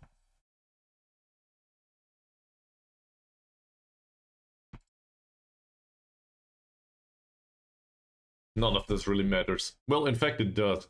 So they will take the points away from each other. This is good. This is really good. And we will play Sembilan. Sure, let's talk about training. This is needed from time to time. That said, most of them will be in morale that's close to perfect. So I'd rather not talk to those that don't need it. So we will praise him. The rest of them is entirely good shape. Oh, come on, Zakaria. You developed so well recently. Now it's all going down the drain. Great. McManamy, do you train well? 7.35 is not well, not for you. Diego, I do not expect much.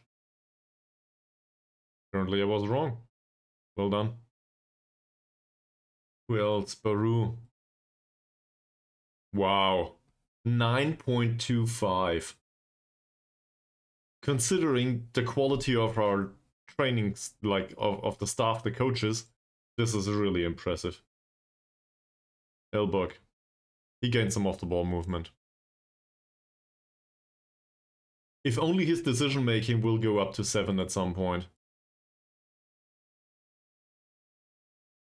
other players. Mohd Jalil is hurt apparently. Doesn't matter, he cannot be on the bench anyway. Nah, he'll be fine. Or we bring along the goalkeeper from the under-19s. Noor hurt himself. What? What did you do? You've been with the club for 3 days. Bruised ankle. Okay. Was it in a fixture? Was in the last match apparently. Alright. And probably not touching the rest of them.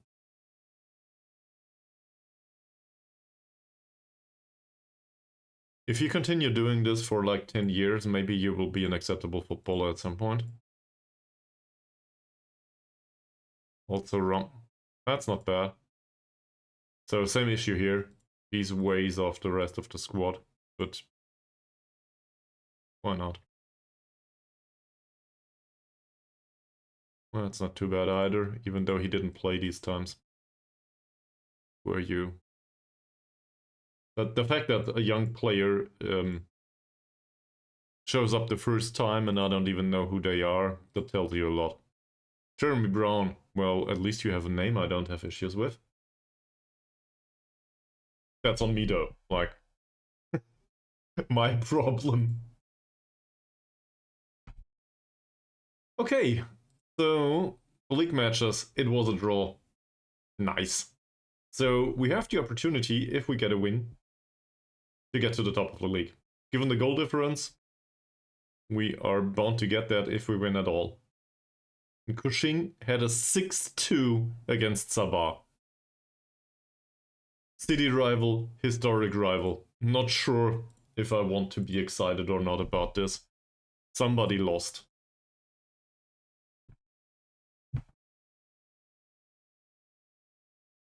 So, there's a big concern coming up. How much do we rotate? If Elbug gets hurt or something, we're done for the season. We just won't be able to cope with some of the losses if somebody hurts themselves. Funnily enough, all of them are on medium match load for some reason. How's the schedule? Schedule says we will play them now on Saturday and then there's a 1-week rest until Terengganu. So the big issue actually is the Harini match later on. Then again, we have a 4-goal lead for that match. So the second leg barely matters, as long as we don't lose too much. As long as we don't. You know, as long as the goal difference of 4 goals does not come down. So we can actually play the members of the senior squad and do not need to rotate that much at all.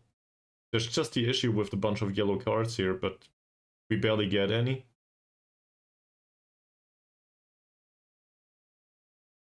Yeah, no issues. So we just continue like this. If any of you see anything, any point of concern, please let me know. It's not like I have the perfect overview of this, right?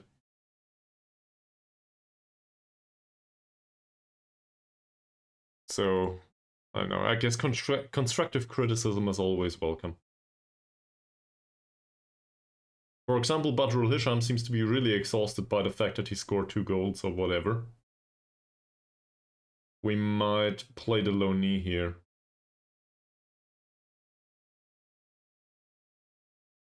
Okay, he's unsporting, who cares? Also unflappable, media friendly, and apparently he... I spam signed a 17-year-old and he develops. Sure! Also, apparently he did play recently. Where? When? I didn't play him. He sat on a bench.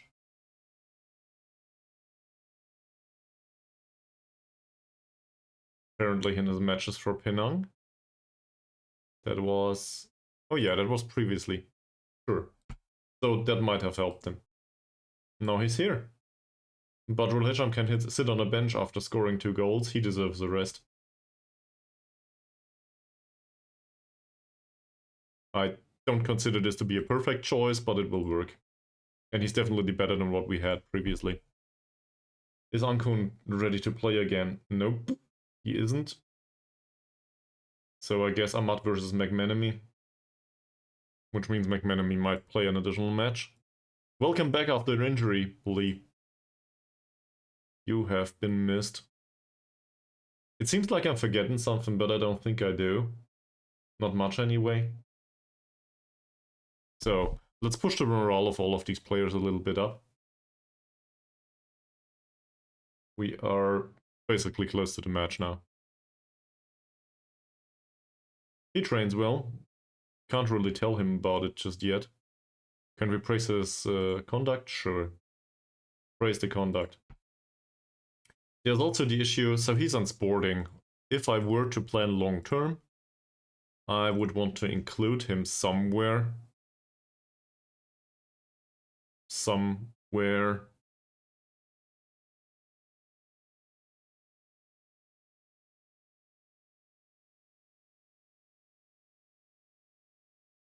This group doesn't have traits, does it? We'll slap him into the level-headed group here. Yeah, light influence on the rest of the squad, or the rest of the group, so it doesn't matter really. But he gets a lot of influence from them, which is exactly what I'm looking for. And to be honest, I don't care if he is unsporting. I don't care about sportsmanship at all.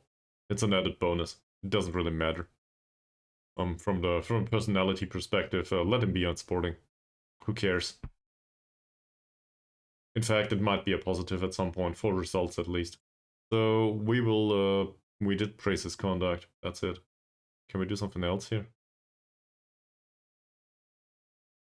Oh. I'll try my very best. Also, good morning. So, like, now we have people all over the planet in the stream. Great. Yeah, so we next up is a league match, Terengganu against Negeri Sembilan, or however it's called.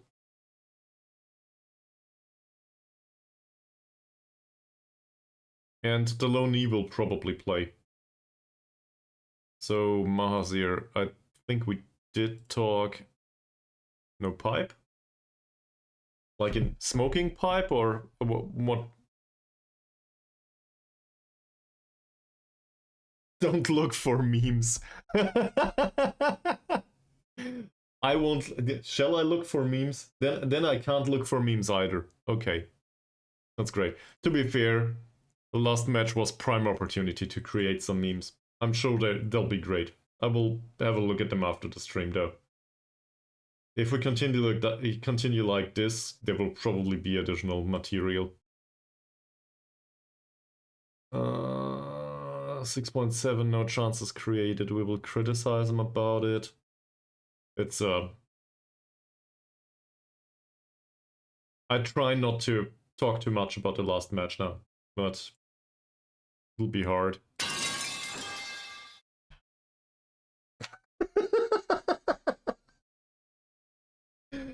I'm not even gonna comment on it anymore.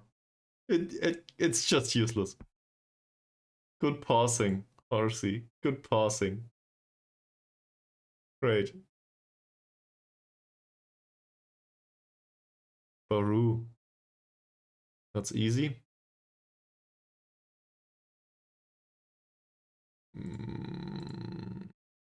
Well done. And Elbug. Same here. He did recover from the problematic match against Selangor, so that's fine. I will not bother with the bench players. Nobody has high susceptibility to injury, at least according to the match load for now. Not that we could have a physio or something. Sure. So let's have a look at the tactics.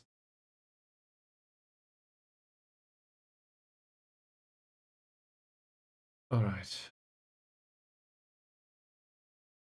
This is a weaker team in comparison to what we just faced, apparently. At least according to the position on the league. The goalkeeper's shit. He does have aerial reach and some command of his area, though. Nice! Was this on the screenshots and I just didn't see it? Maybe I, maybe I didn't see it because, well, I was more bothered with the fact that you defeated Sarawak United. Oh, okay. So it was later on. Well, in that case, congratulations, man. Well done. He's also in bad morale. So, passing's bad, kicking's bad, throwing's bad. Please distribute in whatever manner you want to. And he has a weaker left foot. Doesn't really matter. We don't need to mark him tightly. We don't need to trigger the press on him. And, well, if it comes to it, on the weaker foot, please. This one's a shitty passer, but he can cross the ball. I don't think tight marking is needed. We can probably ignore that. 7 points of passing is not that bad. Yeah. So they moved Jan, I guess it's Jan Victor in the central defense, and that makes sense. That's, I would say it's a concern, but I think Elbug is able to cope with that from time to time. He is a decent passer. Well, as would I be. But we have some way to go if we want to get to a final. It's not too bad either from the passing perspective. Same here. I think it makes sense not to ignore them that much. Afik Rusmini. I was very close butchering that name. Dribbling's low, bravery's low, strength is low. This is at least a normal tackle for me. Masni. Dribbling's 2, bravery's 3, strength is 6. This is a hard tackle. Is there anything else about him? He can't pass a ball if forced to it. Vision is absurdly bad. Please trigger the press on this guy. I would argue we can also mark him out of the match, but it's not really needed. So we'll keep him open. He's the better passer. Sure. Also, his off-the-ball movement is 4. So mark him as tightly as possible, please. Strength is 5, dribbling is 1, bravery is 4. Somebody might get hurt. Right.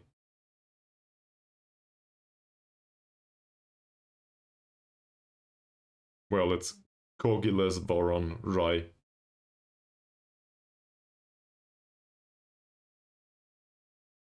That one.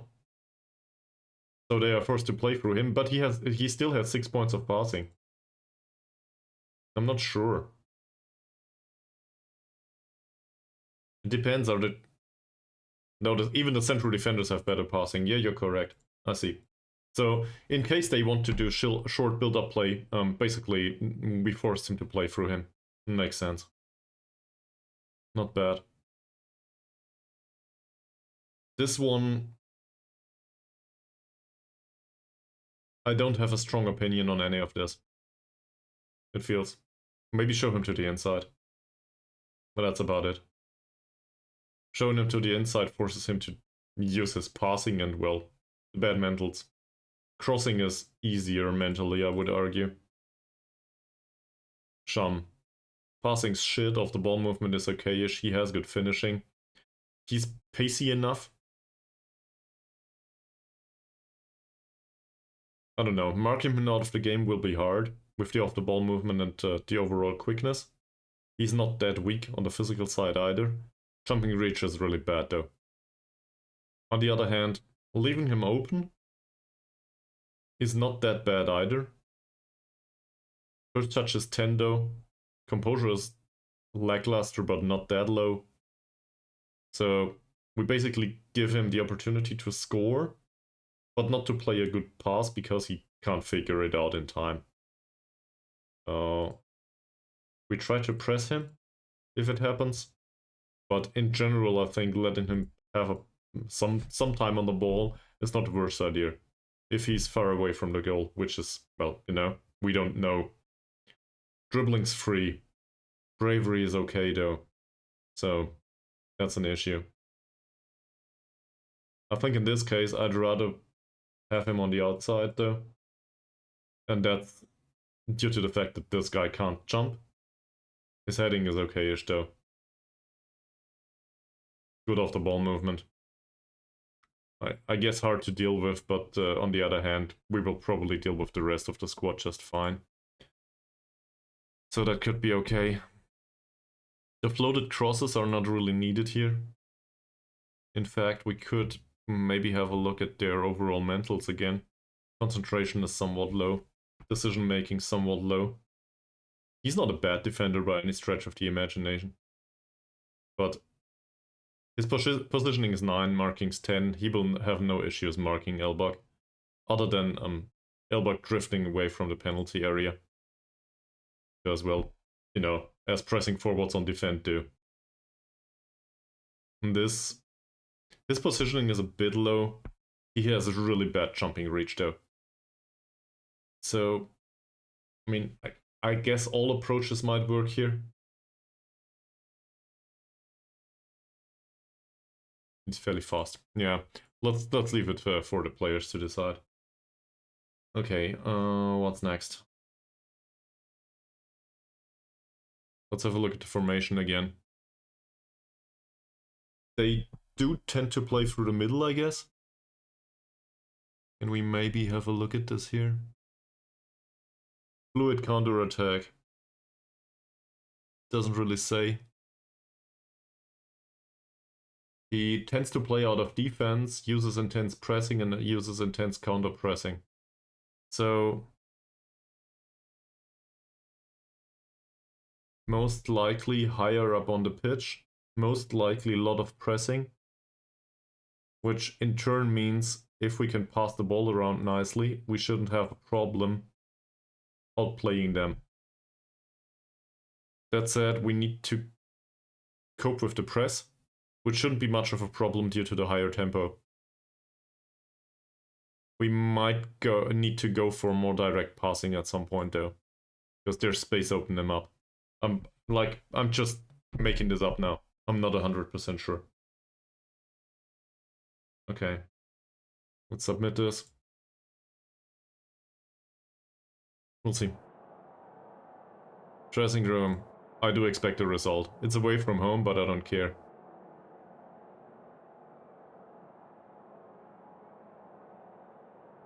Pressure.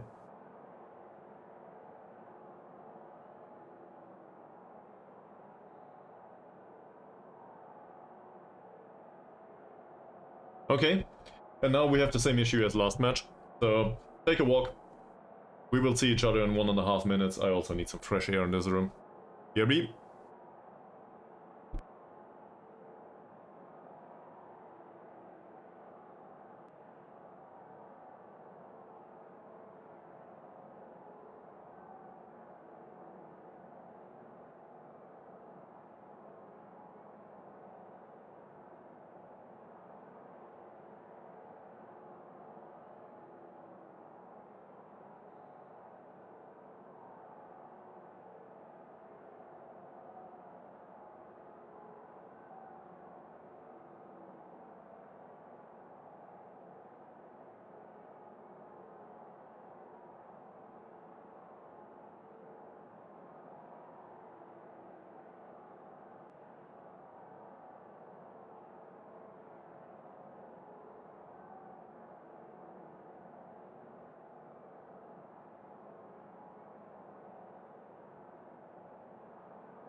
I found peanuts. Welcome to the match. So, if I mispronounce something, it's due to peanuts. Here, that's the evidence.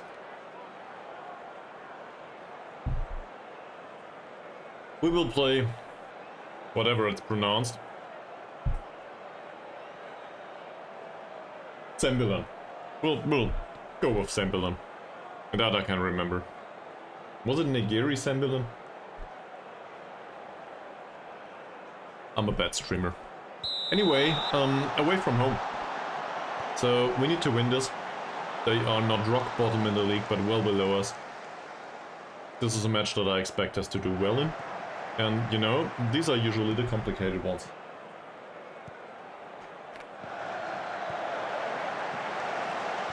Right? Well done, my mushroom. Somebody on a yellow. Who is it? He will carry that around for the remaining 87 minutes. The left back. No, the right back. So this is our left, which means this is the side that is overloaded by Mazrin anyway. We do have Harsey on the pitch though, because Christopher was hurt. Let's see, maybe Elbug does score. Ooh, no he doesn't.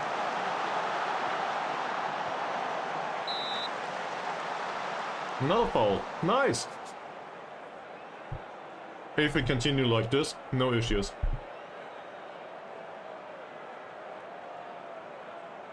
Elbug. Come on. It's a corner. We did increase the pressure a little bit, so let's encourage them. Everybody seems to be excited. Harsey on the ball. Takes the corner. Nothing from Harsey this time. That shouldn't be an issue. Well played. There's a reason why we thought he might be a playmaker at some point.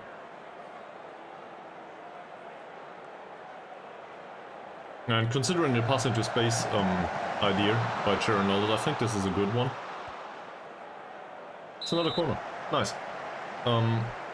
But it really depends on the anticipation a lot. And on the overall movement of our squad. So we're not exactly great at that.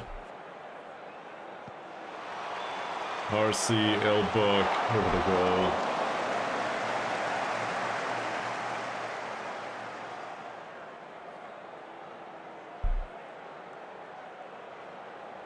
Harsey again. That will end up with Baru. For now. Back to Harsey. Bakrula. That's the end of it, isn't it?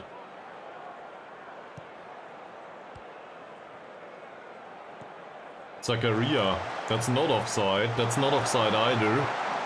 That's a really vital tackle by somebody on a yellow card in the own defensive area. Not bad.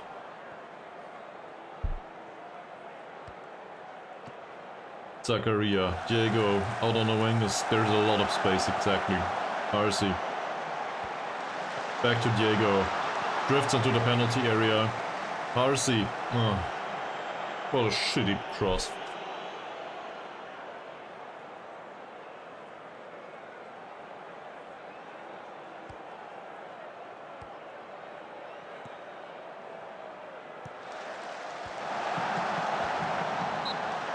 It seems like we are well in control of the match mostly. That said, the amount of possession is concerning a little bit. For a team that is so interested in keeping possession as ours. McManamy, that's great. This Marsuki person will have a really interesting match today.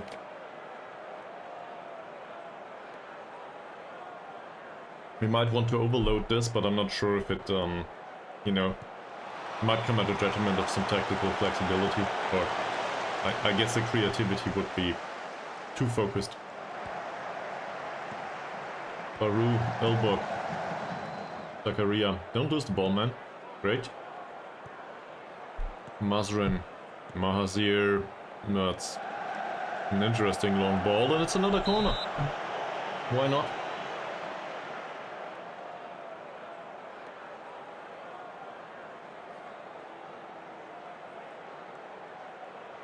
I'm not sure if there's much to say so far. Other than, why Elbug? You could score, I don't know, 10 goals more a season.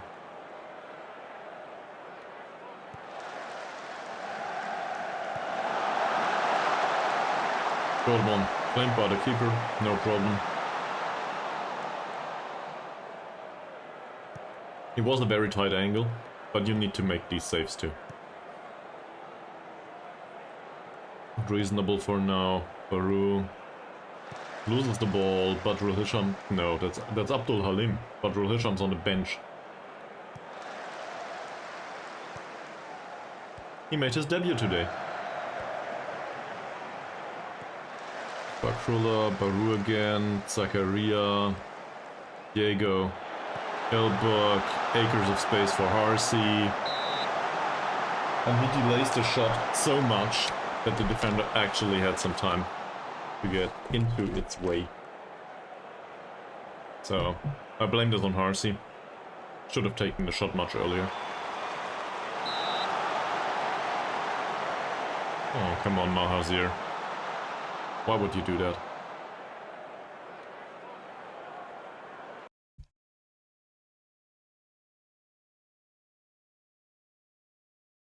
So, we don't really have that much of an issue creating chances.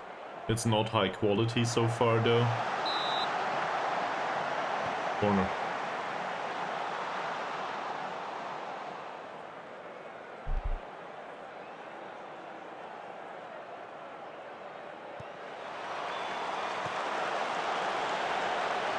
I think this is one of these do you really want to risk it situations. Could you please? Thank you. Come on. Okay. Headed behind by Elbug. He is really all over the place. In a good way. He helps out a lot. Diego. Harsey. All on his own. And apparently also... I don't know. He's half asleep. Diego. McManamy.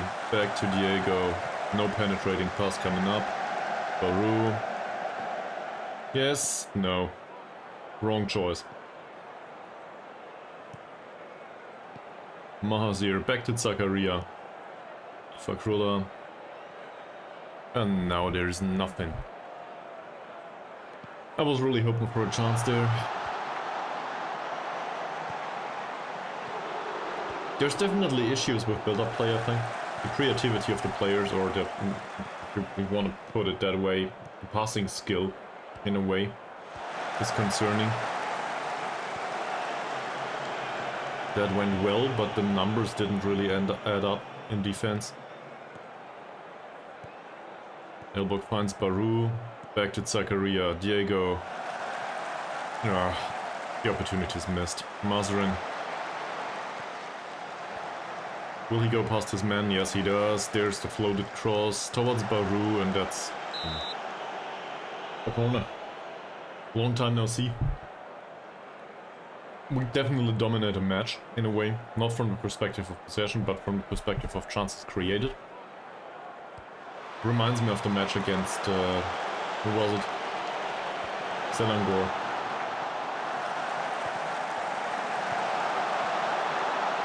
Abdul Halim loses the ball, wins the ball. Zakaria takes a shot that goes nowhere.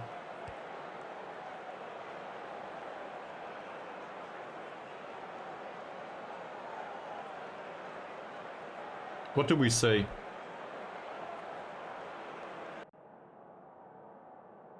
What's our judgment? We've created more. But it isn't good enough.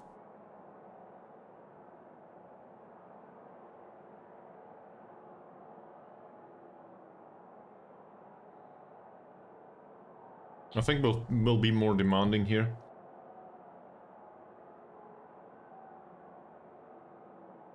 And I will also warn the ones that are on a 6.7 and below. This is not acceptable. From a team like this, given that we are third in the league, I imagine I can demand more.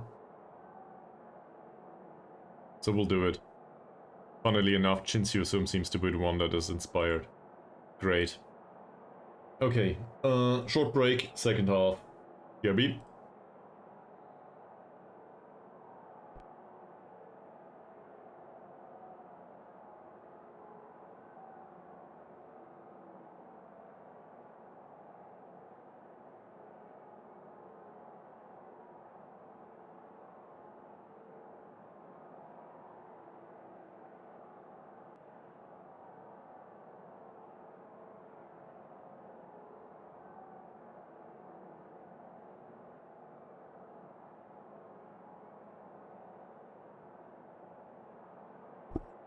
Well, let's have a look at it.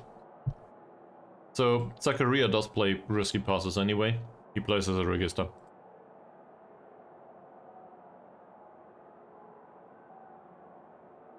McManamy doesn't know how to play a risky pass, but his flair is really bad. He has good vision though. So I would argue that's middle of the road for him. We could try to play more risky passes on him though, sure. Diego's shitty at it. I'd rather not. Vision is 8, passing is 9. I guess that's not too bad, is it? So at least we take off take less passing risks. That might come at the detriment of some possession though.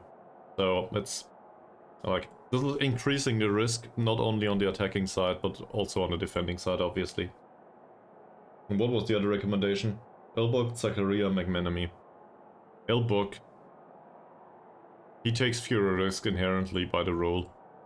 That said, his passing is 6. I don't think it's his problem. So, I promised the second half. Let's go.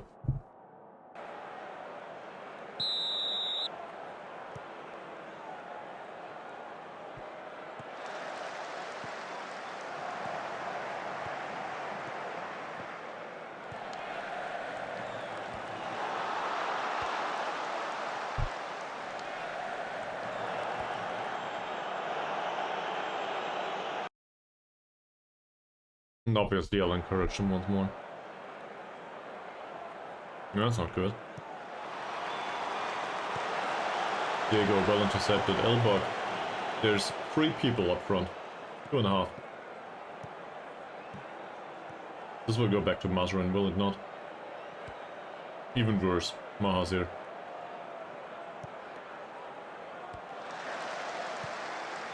That's not too bad. In fact, that's great.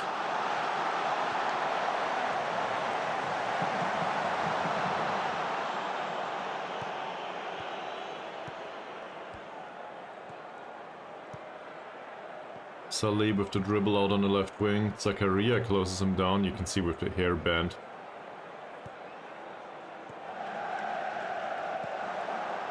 Alright. Apparently there was a shot. I didn't even see it. Will Elbug run? No. Damn it. For a second it looked like Elbug had a chance to get there. He's somewhat tired already.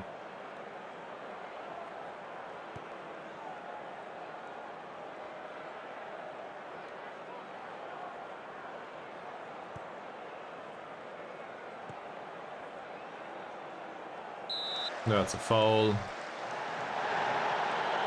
It's offside, okay.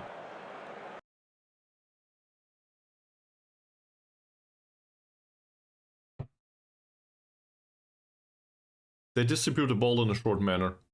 At the start of the match I said, we could increase the risk if it's needed. Obviously needed is very subjective.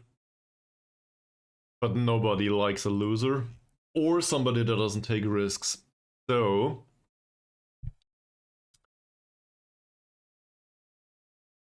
we'll rotate a little bit.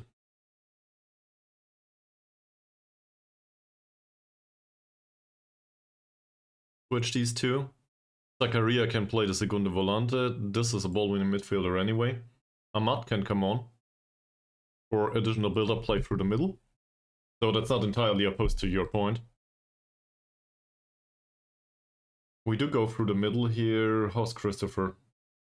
Still not really in a shape. Is it enough? You know what? Let's risk it.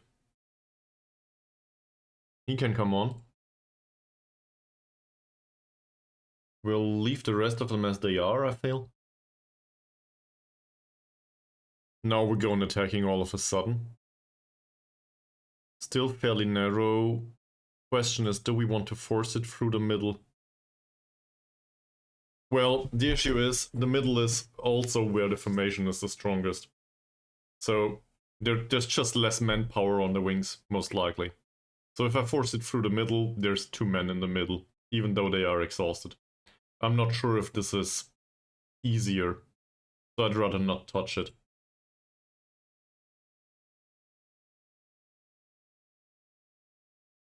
But going all out attacking also overloads this one wing here with the guy on the yellow card. So that might make the dent too. I don't know. The impact can be somewhere. It might be through the middle, it might be down the left, who knows. Down the right, I don't suspect this to be the case, but whatever. Anyway. Let's try to give them some thoughts.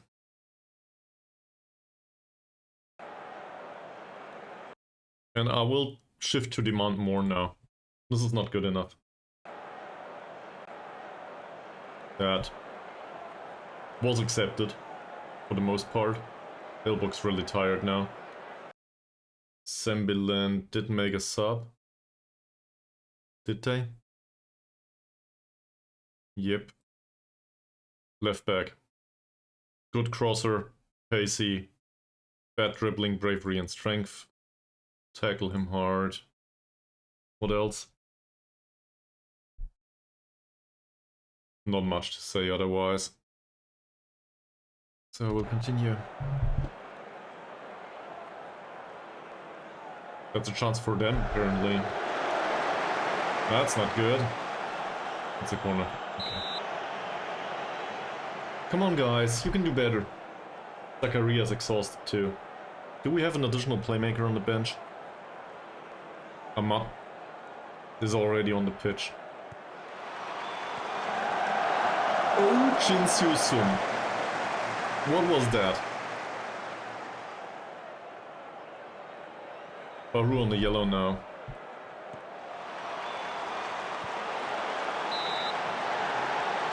Offside. So far, the change didn't result in anything meaningful, did it?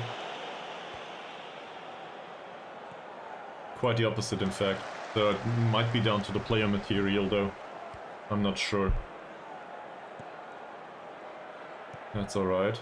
Mazarin drifts a little bit forward. Christopher, please don't get hurt again. That pass for Ahmad was really bad.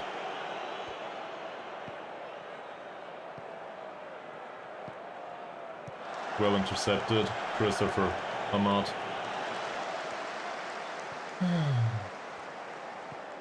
They delay play way too much. Zachariah drifts a little bit forward. Baru.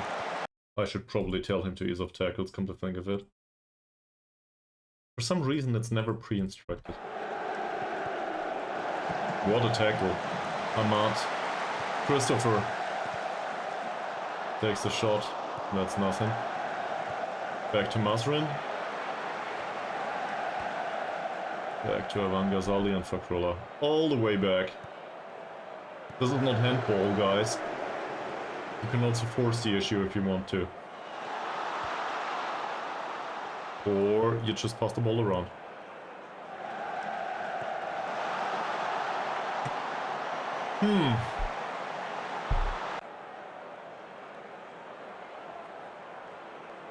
Minute 82, they subbed a few players. Let's have a look at this.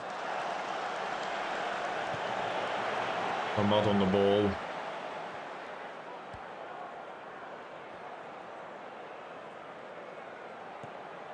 Fakrullah straight through the middle, and then nothing happened. Marzir, Zachariah again. Come on, you are a creative passer in a way. Baru. Abdul Halim with the cross. Elbug. Offside. We have 8 minutes. And 2 additional subs.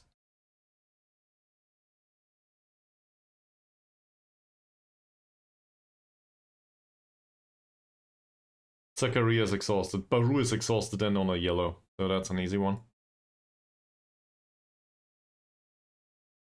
If you want to keep on the pressure. So we can't really get rid of Zakaria. He's needed for creativity. We might bring on,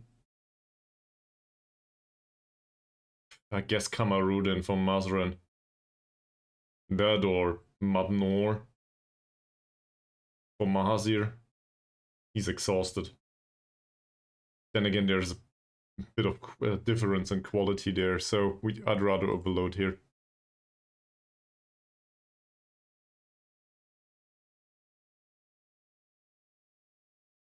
Cross more often, I'm not so sure about.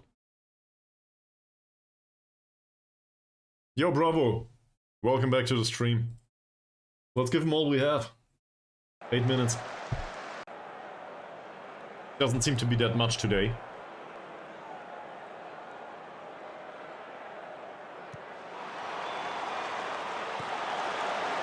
Why? The defensive performance really is concerning.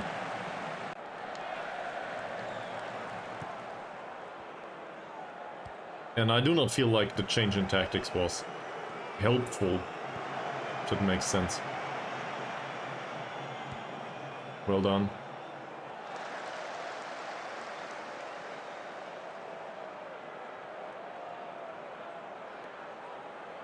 That's it. Goes down as a draw. Damn it. Well, at least we did try.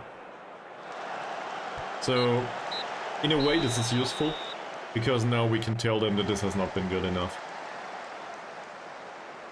It feels complacent, in a way. Yes, the performance was fine, but we didn't get the result. And most notably, I switched from balanced approach to attacking approach, but it might come down to the subs that I made, or it might come down to the change of formation, or it might come down to the change of mentality, but the second half was worse. That's for sure. So, no attacking formation for now. It doesn't help. It might really be down to the fact that Diego wasn't on the pitch anymore, or somebody else. Also, Ankun's missing for the entire time, so whatever. But I'm not happy with the performance overall.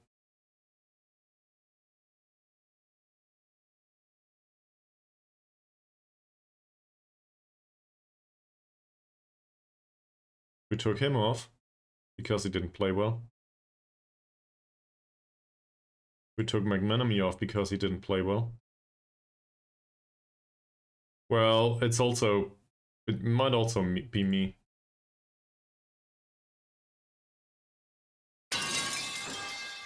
Again. Yes. Well, I might throw the water bottle, but usually they don't react well to this, so I'd rather not.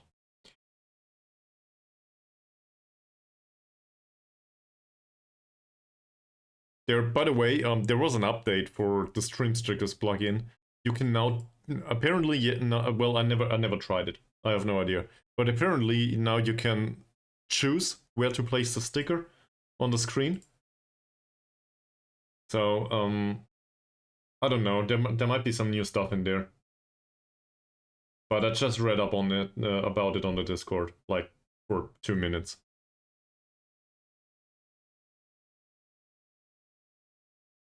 If there's anything I need to include, somebody would need to tell me, or I need to deal with it at some point. This morning, though, I did video processing, so, you know, can't do everything at the same time. Alright, next up is Terengganu. So this was a draw. On the positive side, we didn't concede. On the negative side, we didn't score. And considering this, and the fact that they played a lot recently, I think it is fair to give them some rest. Probably not to McManamy and Diego though. They came off. Harsey doesn't seem to need it either, as he came off. All of these, 2 days rest. No issue. Oh!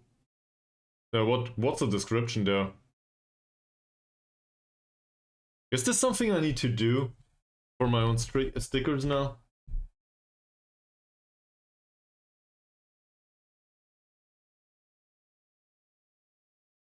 Pipe smash. Not bad.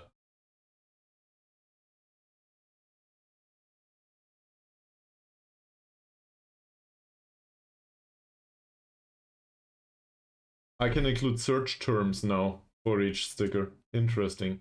Yeah, I will deal with this later though. Not right now. So maybe I should include that. Okay. So that didn't go as well as the match prior to that, but at least it did go without a goal conceded. We are still third in the league. 32 points. Still within striking distance, but it's a missed opportunity, that's for sure. And apparently Terengganu won.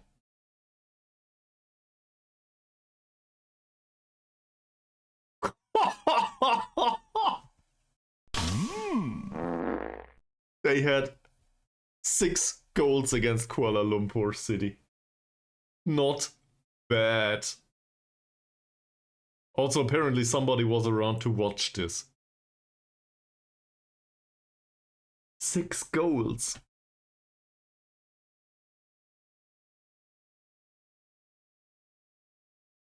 For us, that would need a star striker, like, I don't know, Elbug or Badrul Hisham or something.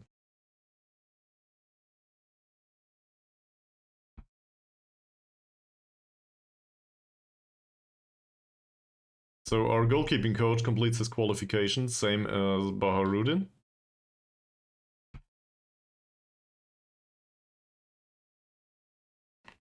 Good. Good. Do we want to keep him? Sure.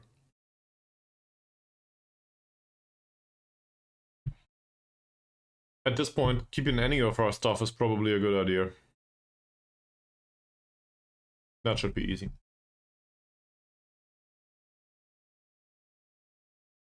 So given that we have some time for this and he is on 240, let's try to decrease this a little bit.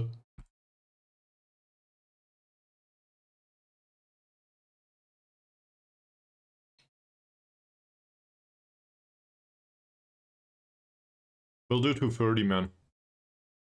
Hey, yet another member for the fan club. Are you quite sure it's not a self-help group? Unlikely, sir. His physiotherapy skill is...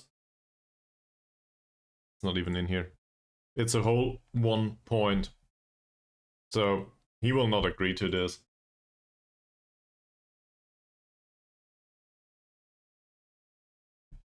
We saved 10 bucks. It's not bucks. We save 10 euros a week though. We really need some sort of word for that. By the way, thanks for the follow. Yeah, but I think this is fine for now. And him? He's head of youth development. Yeah, I just want to keep him for the personality. I don't even care about the rest. We try to get him down to 250. He is still on a contract there. Yeah, sure. Okay. Same question here. He's a 2-point physio. He could be assistant manager somewhere. Is there... I guess in the under-21 stuff. They don't have a manager, the under-21s. Do the under-19s? They do. So we could try to sell the idea of being under-21's manager for us to him. Don't know if he wants to, but we have some time. The new contract is not really needed. It's just about making sure that he remains with the club. So let's make this 2. He's paid 275 right now. We want to end up with 250. So we start with 230. Hopefully. Okay, he doesn't care about the second job as an under-21's manager. That's not too bad. That would help. So let's make it 240. Come on, man, don't be an ass about it. But, so, and I guess we give him his old wage, but he does the second job on top of that. That's not too bad. Yes, great. Now, if only we had the choice to hire additional staff for the odd occurrence here and there. You know, like a physio or a scout. Or whatever. Terengganu. They do not deserve to be 11th in the league. That's for sure. Didn't they win the league last season? Where is it? That's the Liga. They ended up second. I had a look at this like 5 times at this point. Nobody is remotely qualified or interested in that. Also, there's barely any staff at the club. Just look at this. We talked to these two recently. The fitness coach. 1 point of physiotherapy. Probably not. That's the under-19s manager. I mean, somehow. But if you look at this, he's entirely uninterested and feels entirely unqualified for this. He will not go with this. He will not accept it. That's it. That's all we have.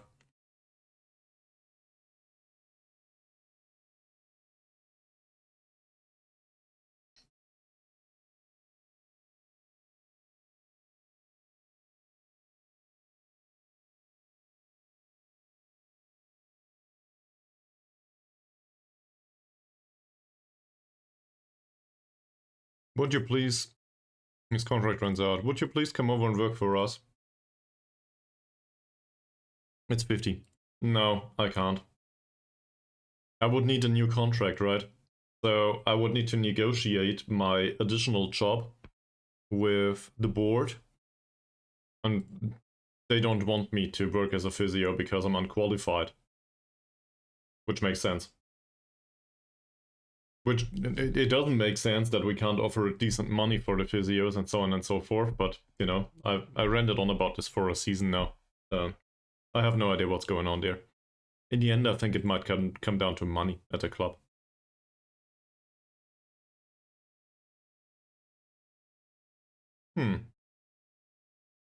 Interesting.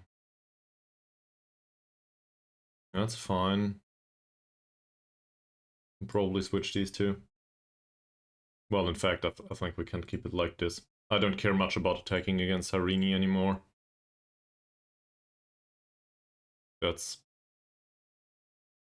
acceptable. This doesn't matter, does it? Weird. Better.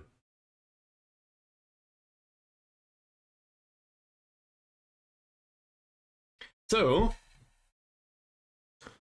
Christopher's back in training. That's good. We need him. I don't think Harcy's recent performances have been that impressive. In fact, the last one was pretty bad. Depends. So, the sun's shining outside in Nuremberg. It would be really the perfect day to get outside and go for a walk. On the other hand, I was already outside on the deck today, so like, I feel encouraged to play some more Football Manager.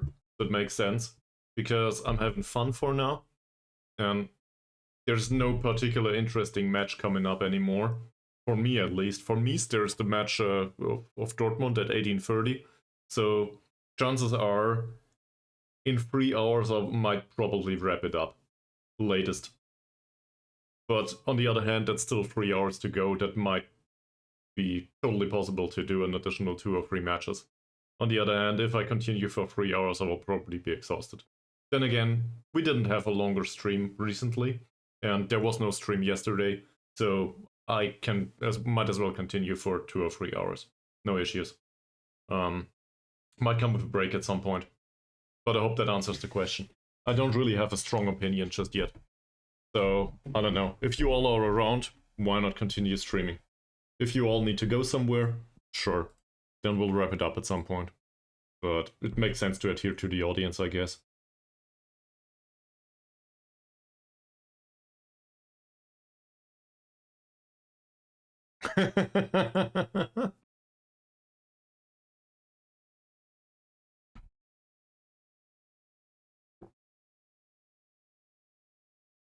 Well, I guess going to Rewe and making food is a priority.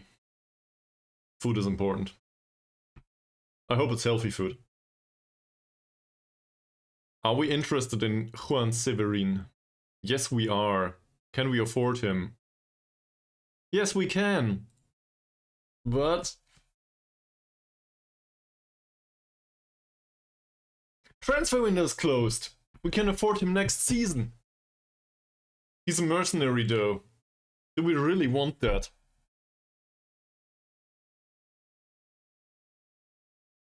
Yeah, that's the big issue. It looks like a footballer.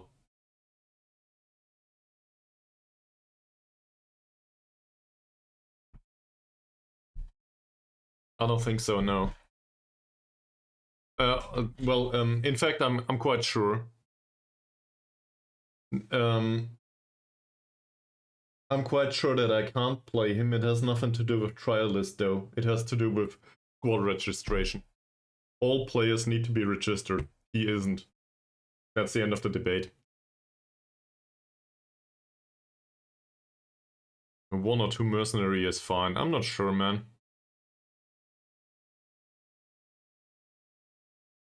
For that amount of money, though, that's a good signing. And for next season, we can probably get rid of the odd player here and there. He's left-footed. He gets into the opposition area. That's not too bad. Assuming he has 14 points off the ball movement. That's in comparison to the trash that I usually sign, this is really good from the skill perspective. And he did get released recently without making a single appearance. His character is also still, we might still be able to form it. It depends. So if he wants 300 euros, I won't. If he wants between 110 and 160, yeah, this is fine. No. We will talk about the with the agent first.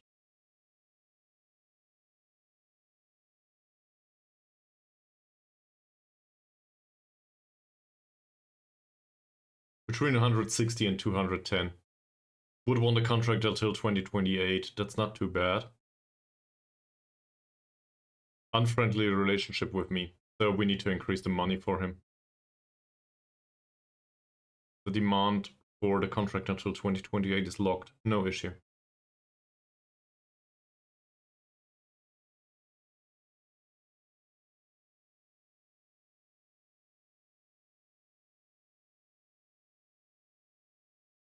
No problem with the playing time, I think. Yeah, he wants to be star player. That makes sense. That's okay.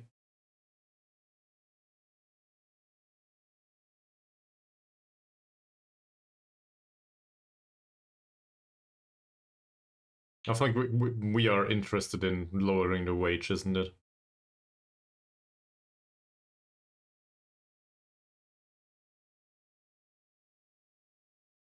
Alright, okay. 150, 190. That's great. So that's still more money than I expected. Nobody's interested in this job. But he will come in as a star player, so this means we cannot really shape his personality anymore.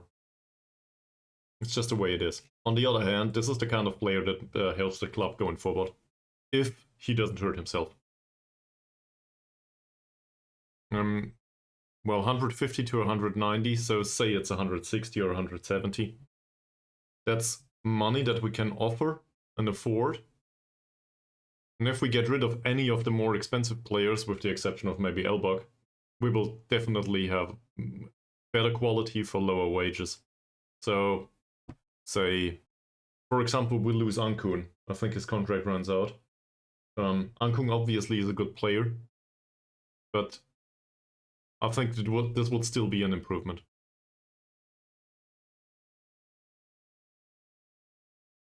Do we need to offer the contract manually now? Where's the guy?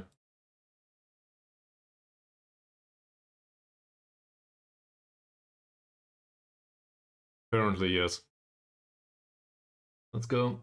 So he has an unfriendly relationship with us because, well, I'm known to haggle.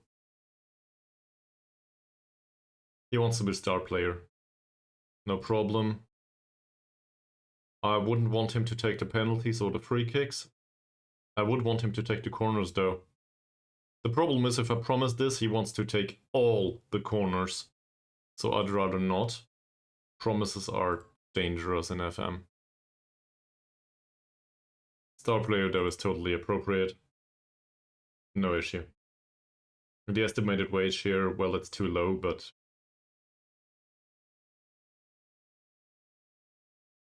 easy. Sure. Not bad. That's no big money. So the contract length was pre-agreed upon. Can't really do anything about that. This is fine. I won't touch it. He deserves it. Yearly wage raise? I'd rather not. How's the agent?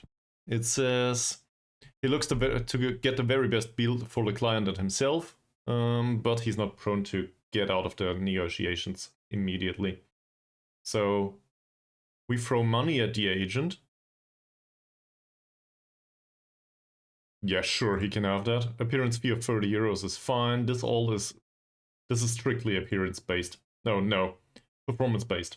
So it's appearance or performance based, which is great. I don't care about this. This is perfect. If he performs, sure, let's get him some money. If he doesn't, who cares? We will not pay that.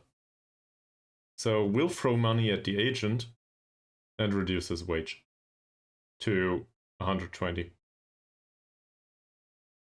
Give the agent maximum money. What a promising start to the discussion. Great. So we'll make this 5%. He can have that, as long as the agent agrees to a low wage. Can we make it 130 and bump up his I'm basically bribing him. You know, there's no way around it. It's just the way it is.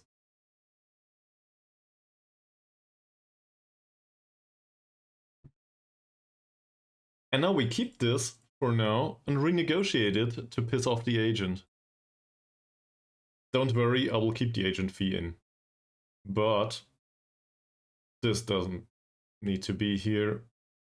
What about the 5% clause? He needs that.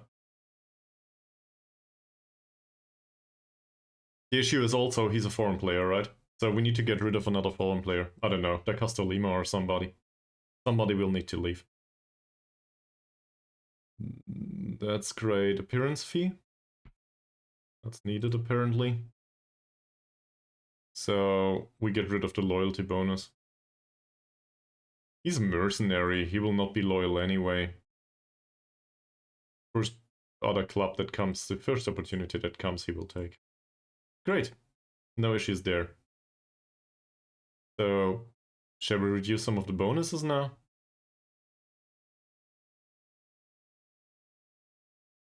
Does he insist on this? Nope, he doesn't. What about this? Nope. Alright, this is what we're going on about.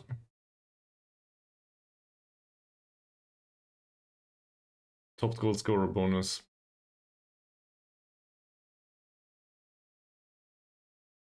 Do you insist on this? No, you don't. Team of the year bonus. Great! Fantastic. What about this one? Now we're getting into the territory of a reasonable contract.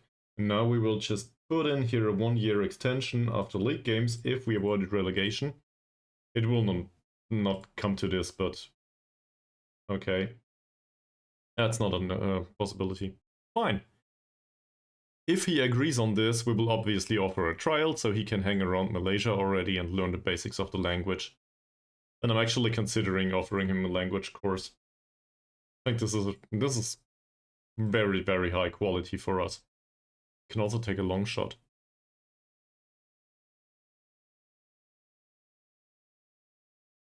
The trade gets into opposition area. Says he will not be used as a playmaker on support or attacking midfielder on support. And Gansh, whatever it's pronounced, is not an appropriate choice either. Trequartista, maybe, but he's not that impressive. Also, his passing and vision are, in comparison to the rest of his stats, not that impressive either.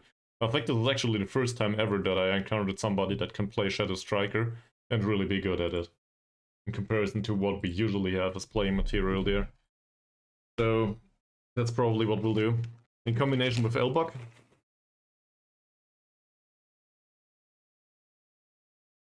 Sounds like 4-2-3-1 to me.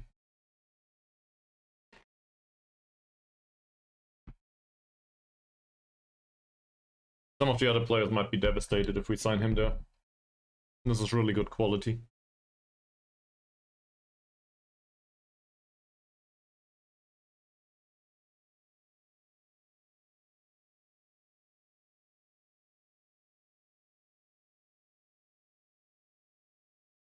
There's no easy matches, is there? Terengganu. Last season they were second. This season they are, well, for now, on 11th place.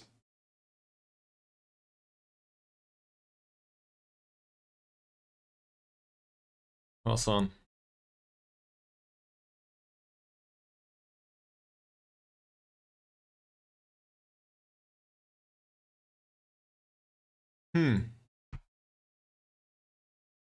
Elbug still needs a language course, apparently. I'm not sure if I want to offer him one. How much does it cost?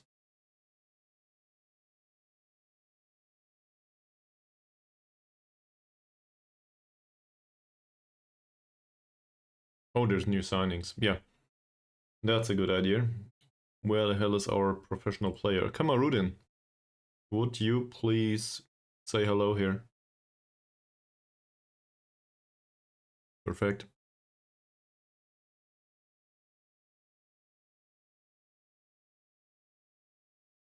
Alright. So, next match is tomorrow. Did everyone recover? Nope, they didn't, and that's an issue. We did give him some time off the pitch though.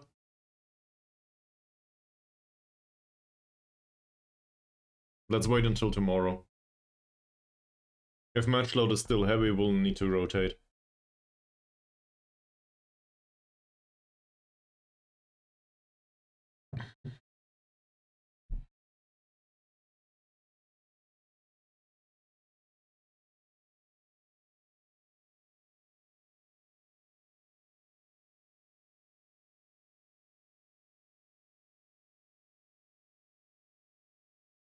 Well, our striker is not useless though.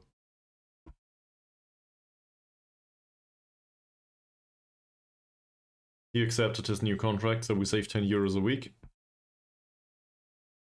And our head of youth development now also is under 21's manager, which is great. Problem is, under 21's manager usually means he attracts attention. I'm not sure if I'm really excited by that, but for now it's fine.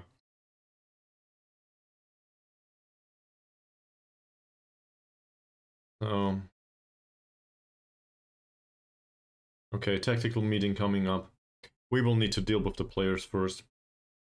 Some of them are not in perfect morale, there's some of them with heavy match load.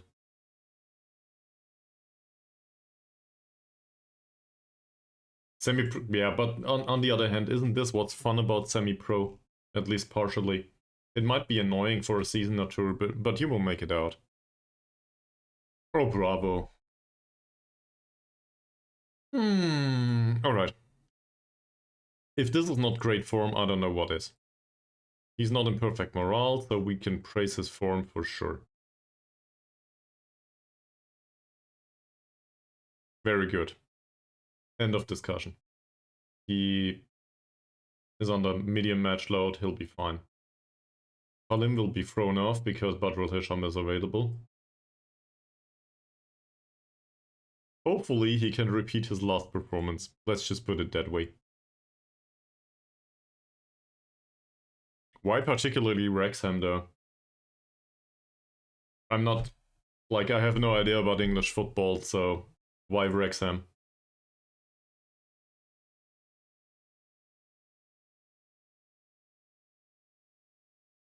We could probably talk about the last match. Or we can't. Praise his conduct, maybe. The form overall isn't that good. 7.14. Oh, okay. Yeah, that makes sense. So if you want to manage them, sure.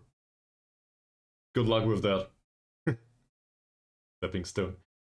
Fakrullah as well as Mahazir are under heavy match load. That's concerning.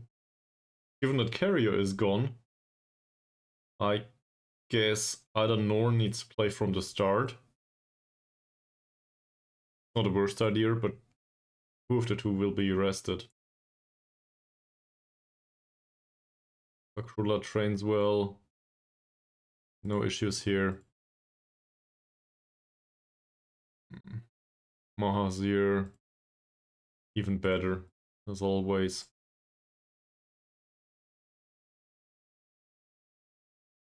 Form's fine, conduct's great, no issues with either of them.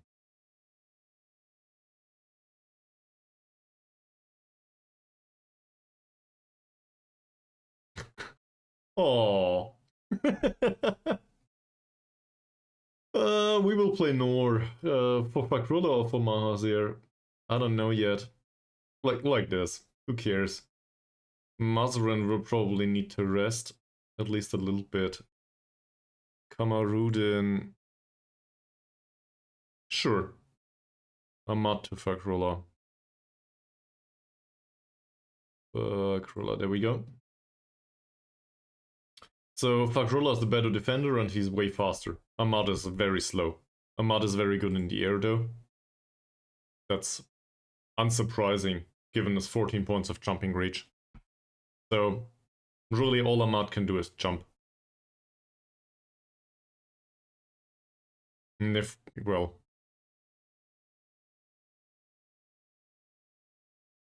I don't think it's a useless signing. But it seems like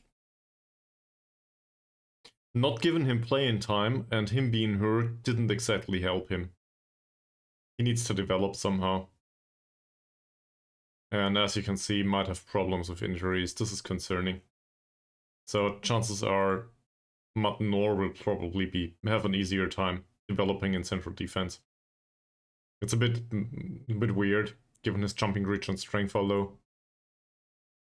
That or, well, I don't know. We'll just need to sit it out and wait. But he's not even match fit just yet. So it's not like there's a choice here. I don't think I can play him. Zacharias on heavy match load, so this is vital. Him being available. On the other hand, we had really big issues lately in his development, and we play him all the time. I don't know if he's jaded. I don't suspect it. It's unlikely, given the intensity of the training.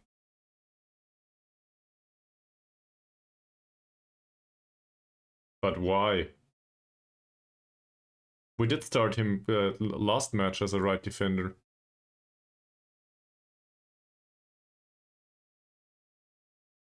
I mean, I guess I could. But it's not like Badrul Hisham needs a replacement right now. How was Halim's last match? 7.1. It barely matters, does it?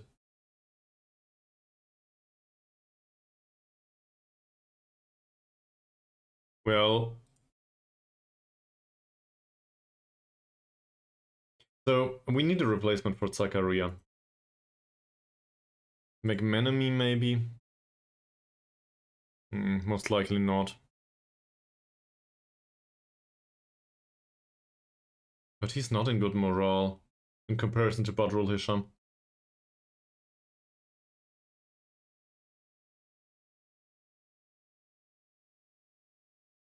We could praise the last game, 5 out of 5 tackles. That will certainly help with the morale. Little bit.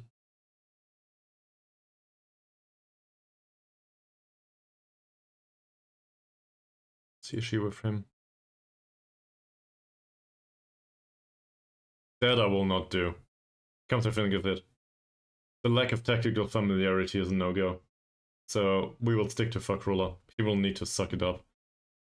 And well, in the next match is more likely to be playing ground for Mohd Faizal Mat Noor. I think that's too harsh. I did that recently, but he had like on one player, but he had 2 key passes, and his rating is 7.1. At some point, criticism is not received particularly well, because he thinks he played well, and he's right about that. So I'd rather not. I'd rather keep him on the pitch with that morale, that's fine.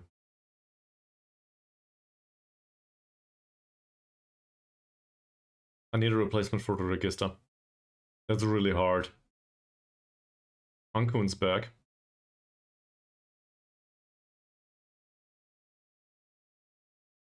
Ankun's back. So if Ankun's back and McManamy doesn't make it to the pitch because Ankun's there, it means McManamy might do it. He knows everything but the role. Is he that bad as a register? Can play a pass, he can't dribble, balance is shitty. The overall mental part is... Ghazali has 3 points of passing, I'd rather not. It's 8, okay. Not too bad.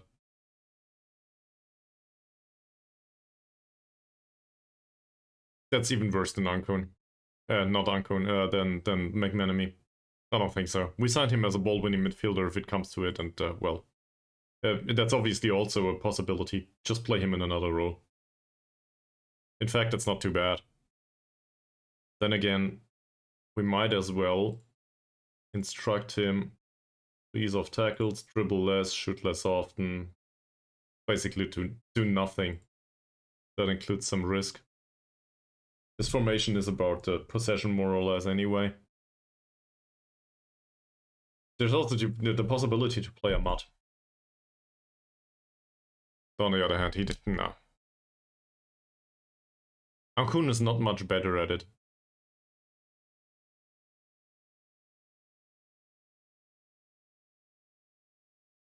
I mean, a little bit, but... Ankun tall. He's 1.72 m only. So McManamy is more threatening up front, given that he can jump. McManamy has the better long shot in comparison to Ankun. So your idea to switch them makes sense from that perspective. I don't think it's down to the fact that Ankun is a good register there. It's more about what he's not. I just hope this works. Alright. Diego, Shane Thomas, Baru, Harcia, and Elbug all are on the heavy match load. The problem is the next match matters. So I can get behind Da Costa Lima, maybe? Sure. Selvarai, hell no. Christopher? Okay, I'm fine with that. He's not sharp, but that makes sense. And Elbug... I don't want to say he needs to suck it up, but he needs to get through this. That or we play Selvarai for the majority of the match.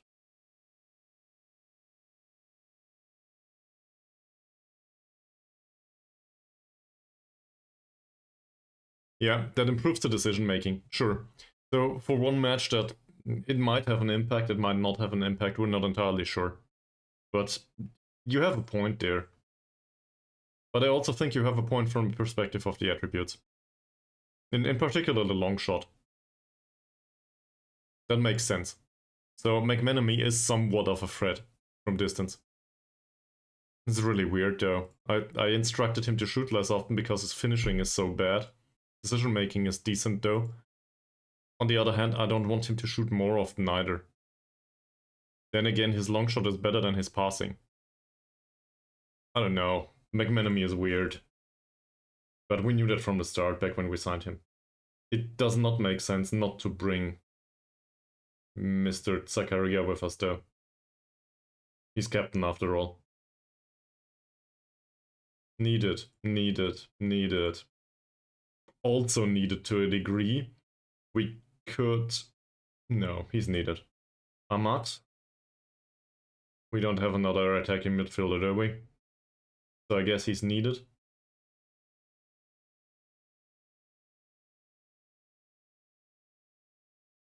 Who stays at home? Harsi or Baru? I think Harsi's recent performances have been... Harsi was on a 6.5 last time out. Get out. We'll do it like this. Baru can also do inverted winger. Well... To be frank, I'm not sure if I want him to stay at the club. In the squad, maybe.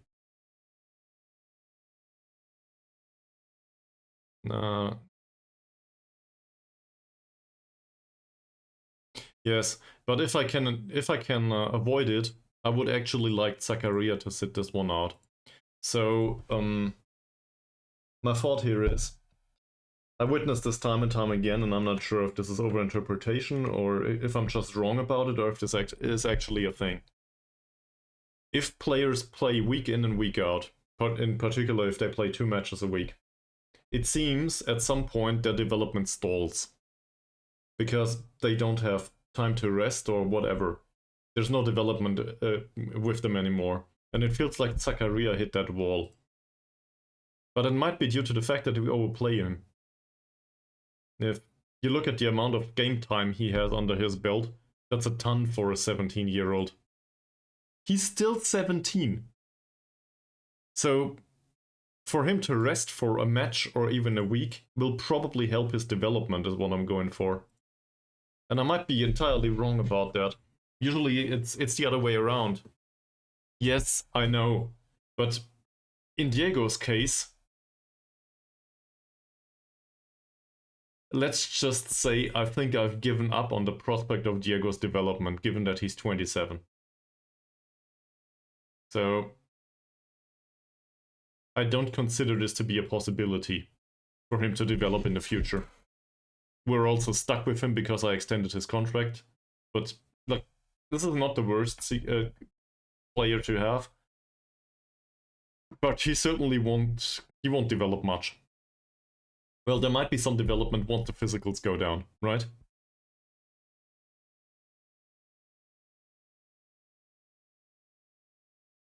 So what's the alternative?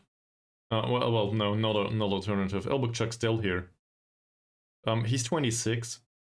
We would need some development on him for sure. I agree with that.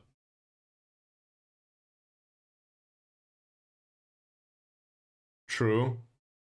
In his defense, we do play him in a no-nonsense role.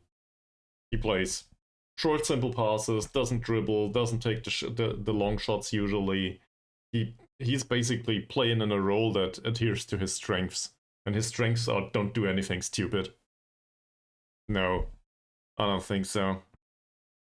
Well, even if he can jump, he's really bad overall. He can jump and he can finish. And apparently his heading is alright. The mentals, lackluster. Does he have the work rate? Yes, he does. Okay, so maybe I stand corrected. Let's see. 5, 8. So yes, he could stand well against him. You know what? He's been so long with the club. Let's give him a match against Terengganu. We need to lose one at some point anyway. So also, to be honest, there's the... If Mahasir hurts himself or Fakrullah does, we will need to cope with a central defender that's missing. That's annoying, but it's not the end of the season. If we always aim towards target forward, there's nothing to be done there, I think. Here maybe ease of tackles is a good idea. Come to think of it. Yep, it is. And it, yeah, I think it does Da Costa Lima's spot too. So I don't know. Easy enough tackles on the right back position makes me feel uneasy. Where was I? Elbug Chagtsel needs to play for the remainder of the season. There is still some match time to be done until the end of the season. We can't take that off. He's a winger in this role. It's pre-instructed. There's barely any alternative. We could try to play him as an inside forward. An inside forward doesn't cross. But his mentals are so bad in comparison, it doesn't make sense. It's just... we'll need to be able to cope with that. I don't know, I don't have any strong ideas with that. So these roles both cross more often. Inverted winger crosses more often because, well, it says winger. Inside forward doesn't, but inside forward relies a lot on the finishing in general, which he doesn't have. The more creative passing, I guess he has the technical capability to do that. But an end of flair, not the vision though, so again, problem. There's an issue with inside forward and support. The problem with inside forward is they are basically a striker. So a winger or an inverted winger does some defending, an inside forward doesn't give a fuck. That's my experience in Football Manager. So I think it doesn't make sense in the way we play. I'd rather for him to misplace a few crosses and track back than for him to stay forward and not do anything useful. And, well, advanced playmaker is... it's not what we're going for here.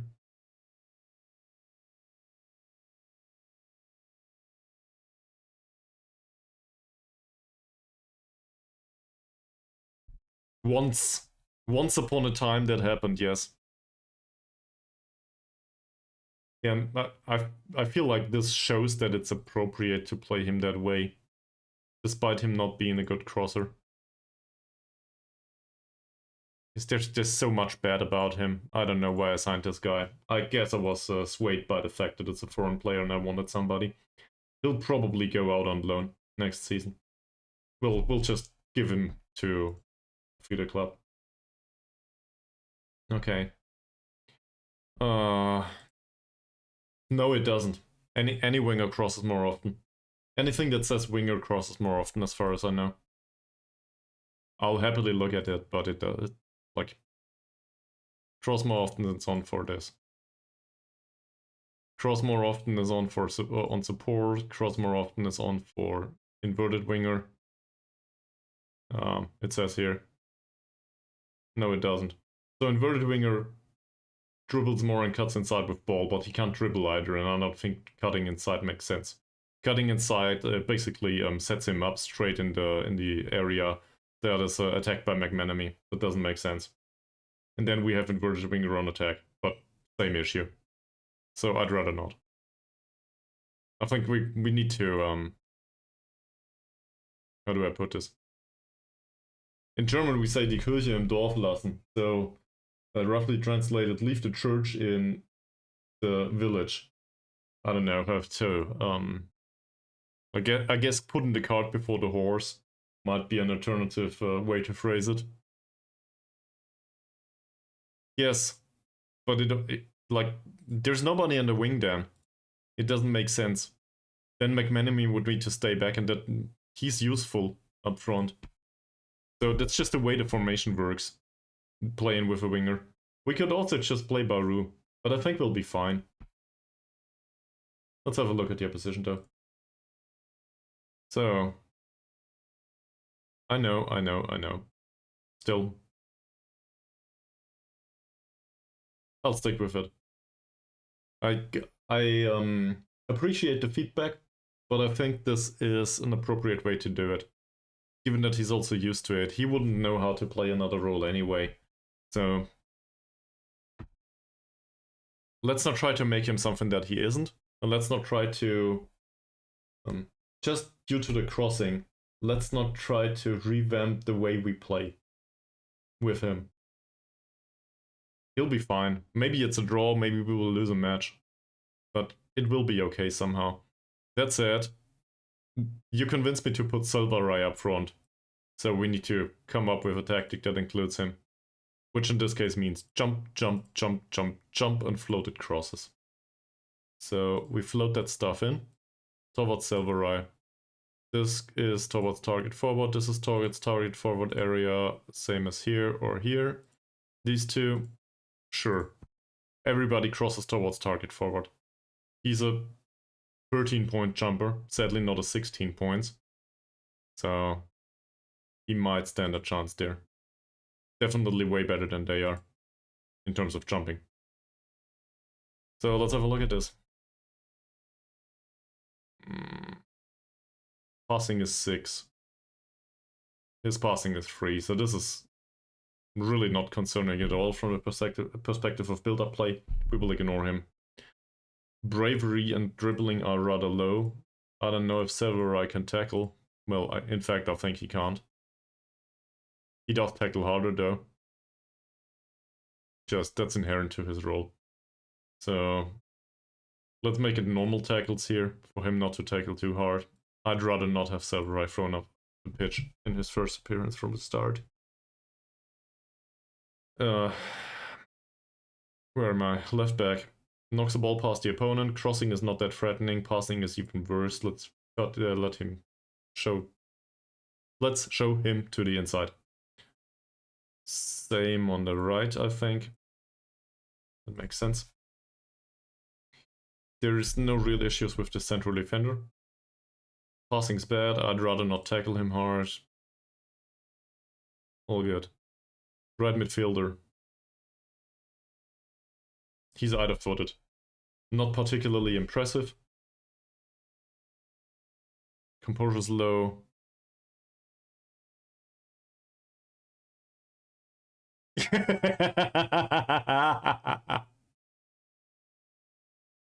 I don't know, man. You're trying to negotiate something that's not up for negotiation. We could, you know what?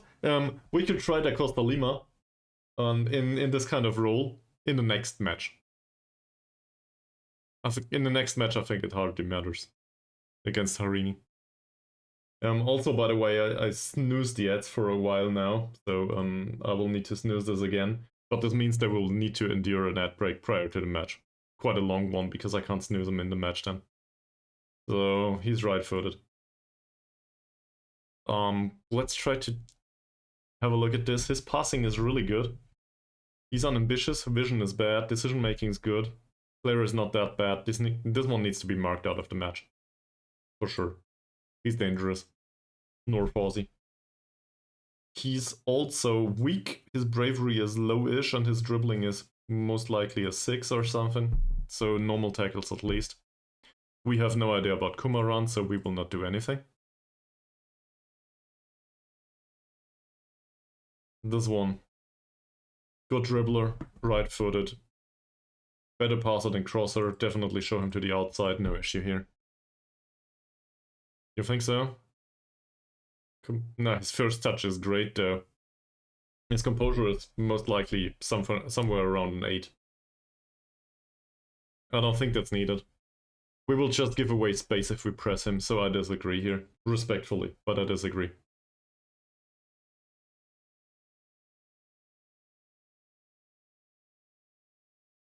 You know, Bravo, the way the game is set up, you can actually choose to manage this club or that club.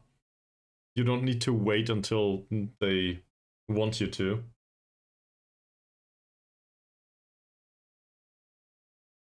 If that's what it's all about for you. So, bravery is low. Dribbling is okay-ish though, so I'd rather not do anything in particular. And this one, well, we were here. Jumping reach is 8 on him, so that's a bit concerning. In general, I also don't like the fact that there's no hard tackle set up. This just can't be true. Is there nobody in this squad that is really susceptible to physical? He's an 8 on the dribbling. He's bad.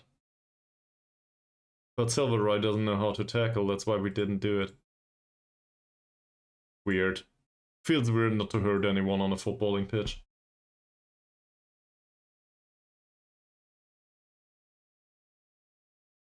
I don't even know what to say. Okay, let's go to the match.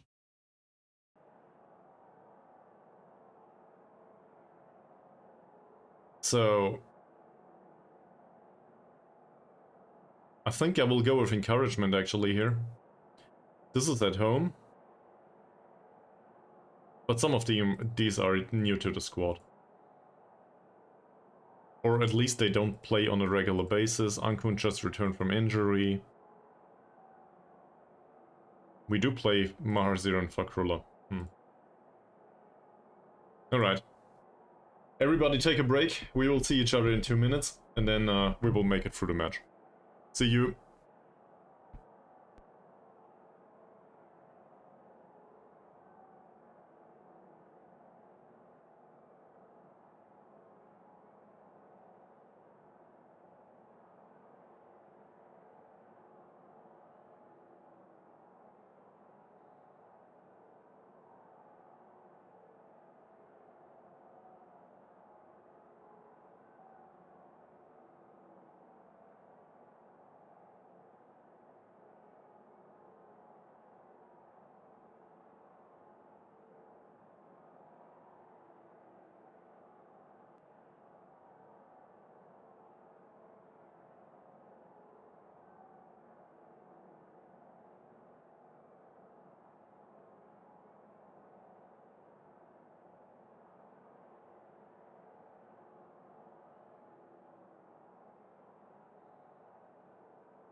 Welcome back.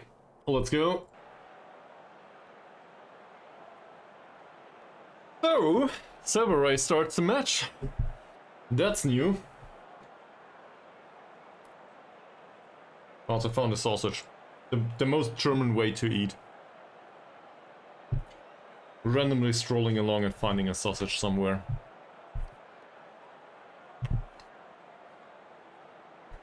One needs to be cliché after all, right?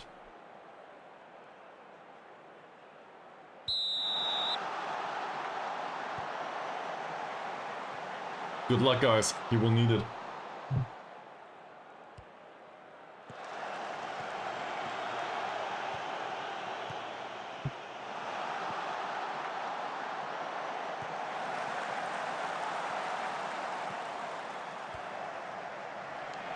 Okay, interesting.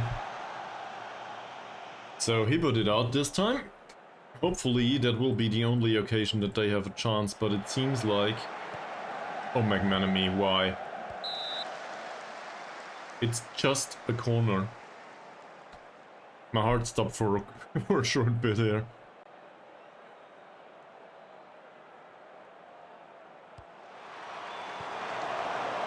That's not bad.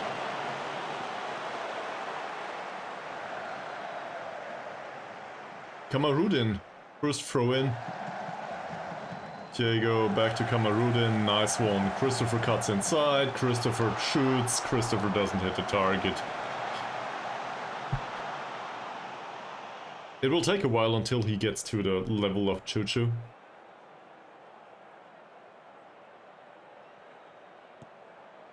Not much happened so far. We have more possession. Don't seem to be closed down that much. McManamy, Da Costa Lima on the wing. Back to Abdul Halim. That's good.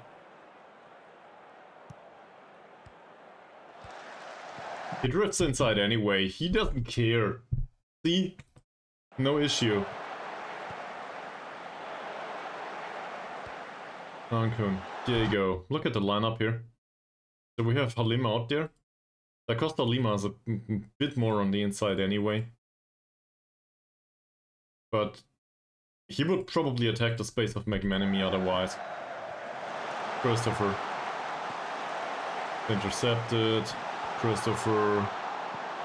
Back to Diego. Kamarudin. Ankun. Why Ankun? Why? That failed. Hasty. Bakrulac just pushes another player. Oh no!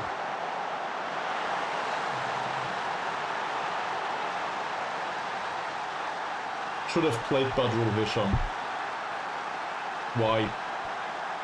Why didn't I?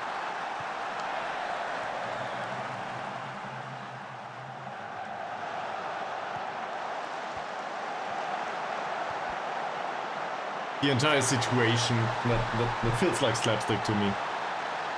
Not sure what to do about it.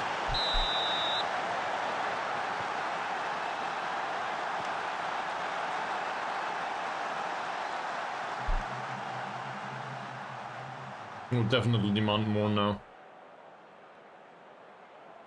Which he's frustrated by. Several eyes hurt. So much for that.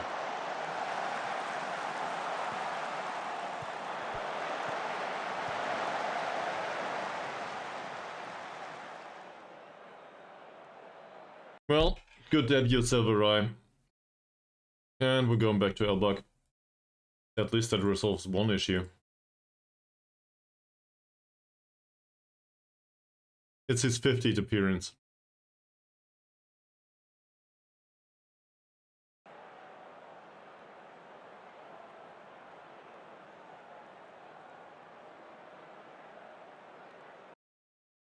Come on, guys. You can do better. Apparently they can't. There's nothing going on here. No chances created whatsoever.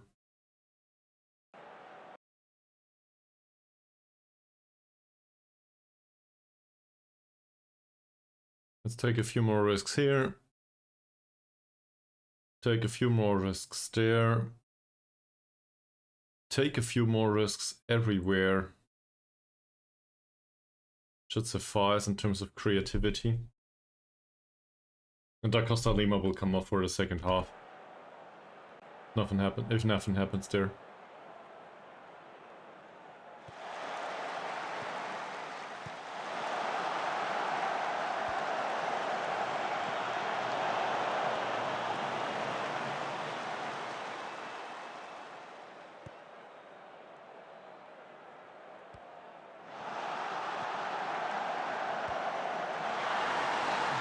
That kind of defending, I don't know what to do.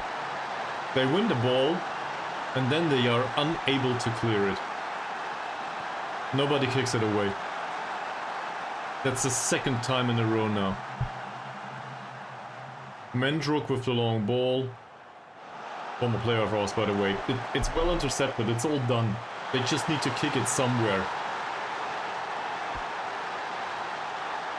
This is really frustrating.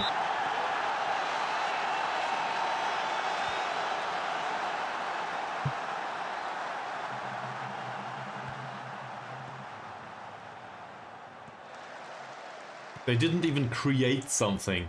We created it for them.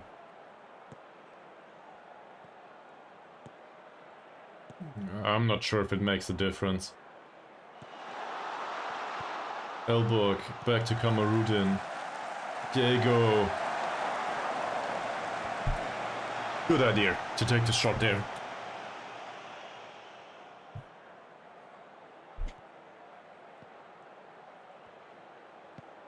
I'm not sure if setting him to DLP would make a difference. Look, he has a lot of space here. There's also players that attack the spaces out there, so it's not like he can't find a pass. Elbug's very close. Sure, Diego's covered, but that's due to his off-the-ball movement, I guess. Christopher attacks this area, most likely. Kamarudin's a bit, well, in the back, but that's alright. I mean, I guess Abdul Halim could be further forward, but I don't want him. He needs to cover this player. He did try to find somebody there. Ball ends up with Diego. Elbug. It's a little bit better. Not by much though. So this is not good enough. Not pro waterbowl territory just yet, but it's definitely not good enough. What the actual...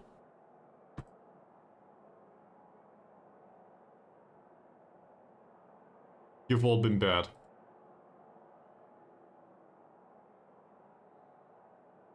There will be an extra training session if you behave like this.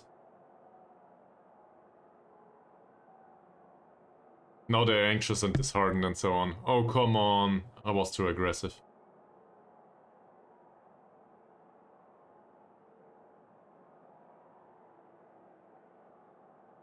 Shit, obviously that's for the red ratings, yes. Cool. Let's go. Second half.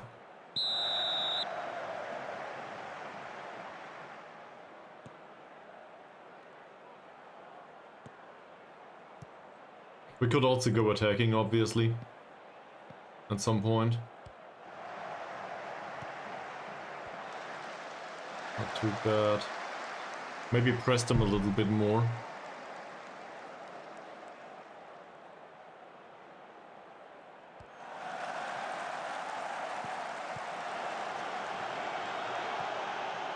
Intercepted by Christopher. Who delays play? Kamarudin finds Elbug, at least. Ankun. Long ball? No long ball. Elbug again. There you go. Is it offside? Of course it is. Well, shit.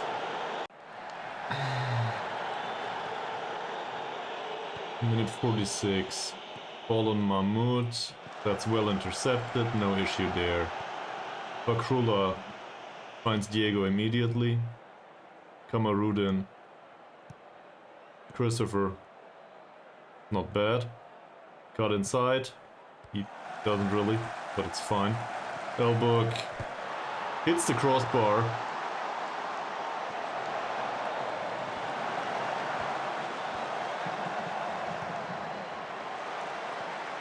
Kamarudin. Diego again. Ankun. And Mahar's here. Seems like you're having fun, Bravo. That's the minimum.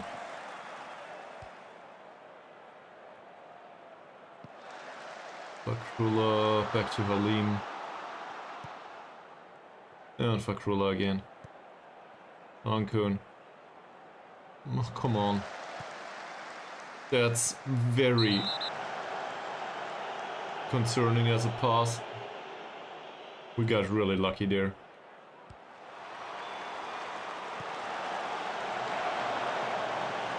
So, we seem to be in control of the match, despite being 2 goals down.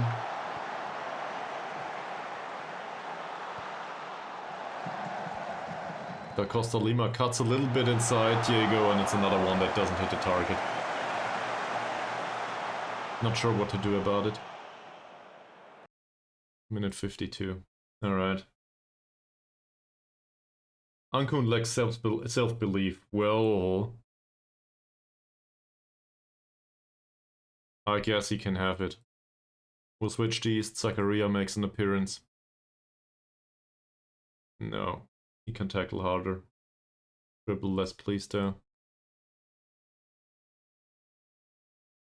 What's Ankun's long shot? It's 7, so that makes sense. It's on. Work ball into the box is always on. In the kind of play we have. We prefer this due to due to the focus on possession-based football. Sorry for stumbling about the words all the time. I'm trying to think and at the same time play. You know, it's not strictly translating. I try to come up with the correct words. So that makes my phrasing sometimes a bit lackluster. So I do want to keep Ankun on the pitch. That said, we could try to play Ahmad. Christopher's performance so far has been... It's not atrocious just yet, but he definitely didn't contribute much. I think the last two subs in this match will probably be Mazarin and... I don't know. Bajou on the left wing.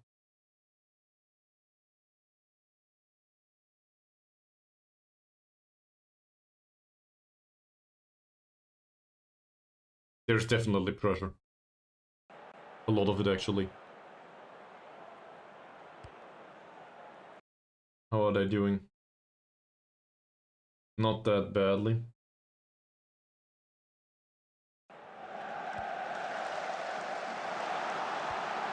Diego, that would have hit the goal at least. First shot today that would have hit the goal. Shot. Ankun back to Fakrullah. I don't want to lose to Terengganu. Can we get at least a draw, please? Zakaria, is it offside? No. Christopher. That's not a good one by Da Costa Lima. We could bring on Baru for Da Costa Lima. Nice! That's nice to hear. So, fingers crossed that everything goes well.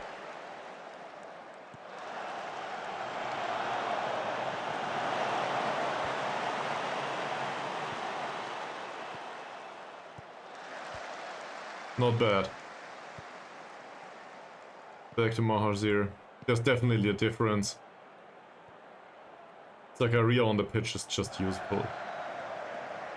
Diego, Christopher. Cuts inside. Diego again.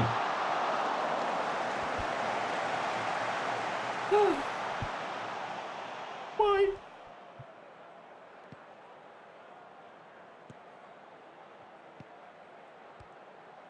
Elbug, he didn't find the risky pass. That's fine though.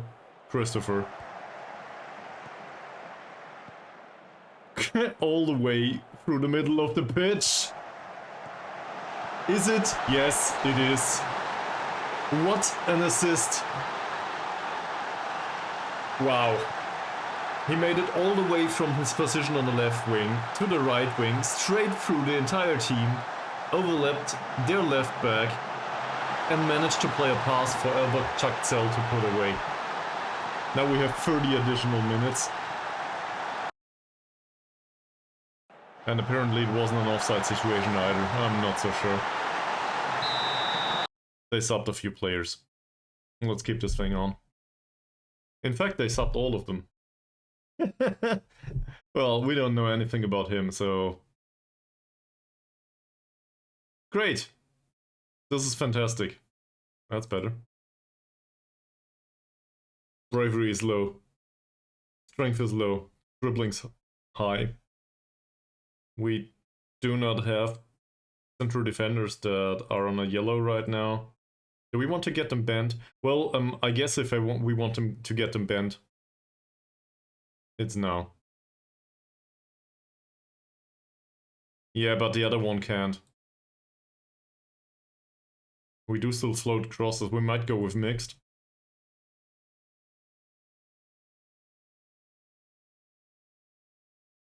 Mendruk is the one that we had on loan. He's pacey. He can't pass a ball for sure though.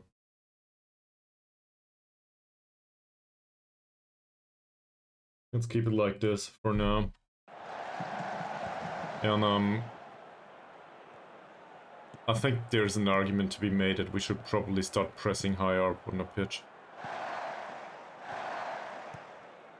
the result is very...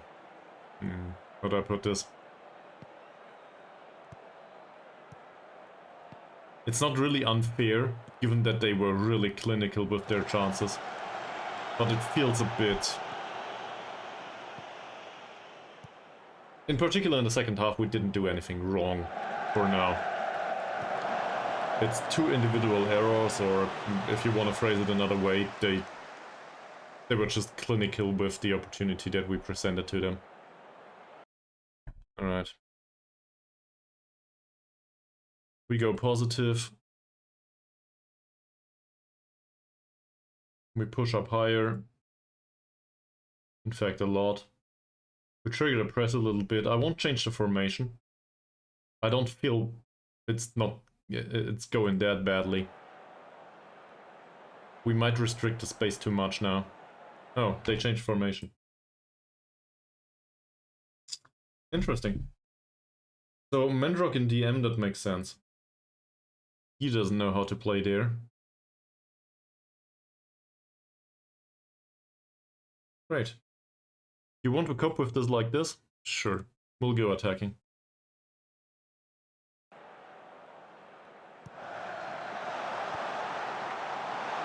We do not necessarily have to overload on the wing, but there is no reason not to try it from time to time. In this kind of formation, also Badrul Hisham is not needed in the back, is he?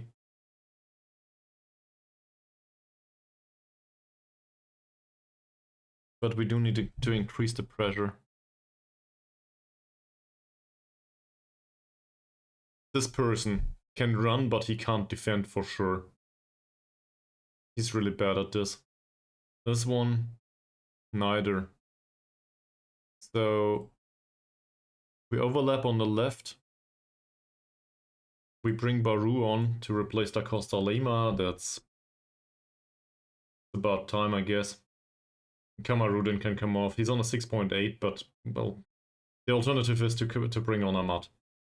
Or, I don't know, Ankun maybe? In fact, Ahmad for Ankun makes sense. So, we need to... Well, we don't need to. But the idea is, we take him a little bit closer to Zakaria. So there's a passing opportunity here. They have a lot of people in the middle of the pitch anyway, in this kind of formation. So we are trying to create some space on the wings now. That's all fine. And for the last few minutes, we will probably go very attacking. Let's see.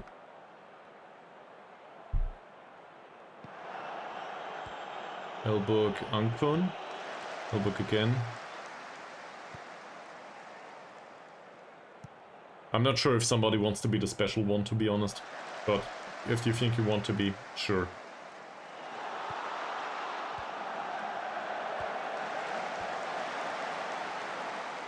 Still Kamarudin, not bad.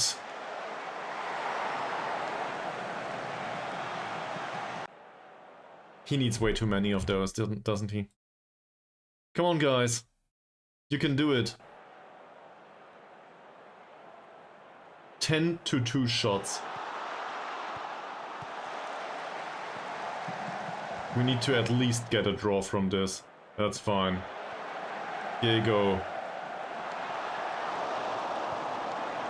We do create chances. At least for now. Yellow card for whom? Mohd Noor. That's their player. It's... whatever that is. 76 minutes.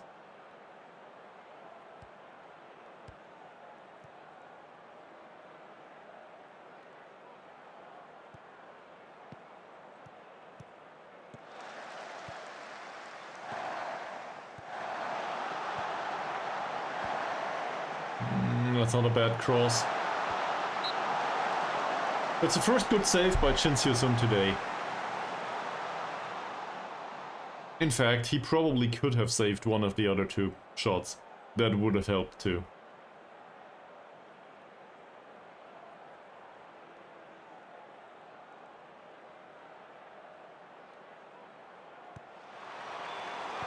Fakrula, not bad. Okay. 12 minutes. Somebody else got a yellow. Christopher, that's a corner. We don't have anyone to substitute anymore. Minute 80.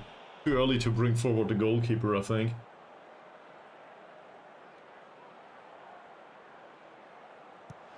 Christopher, that's useless. Diego, Camarudin. Still Camarudin.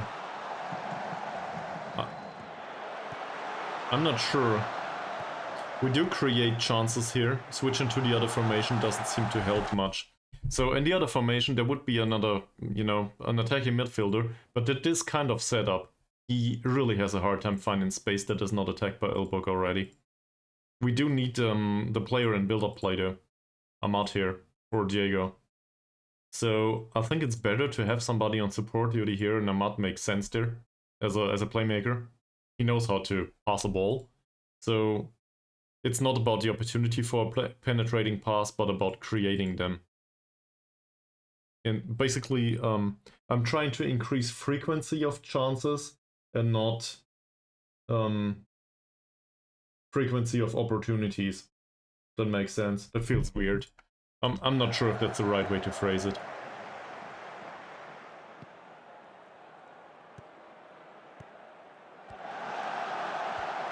It's offside, of course it is.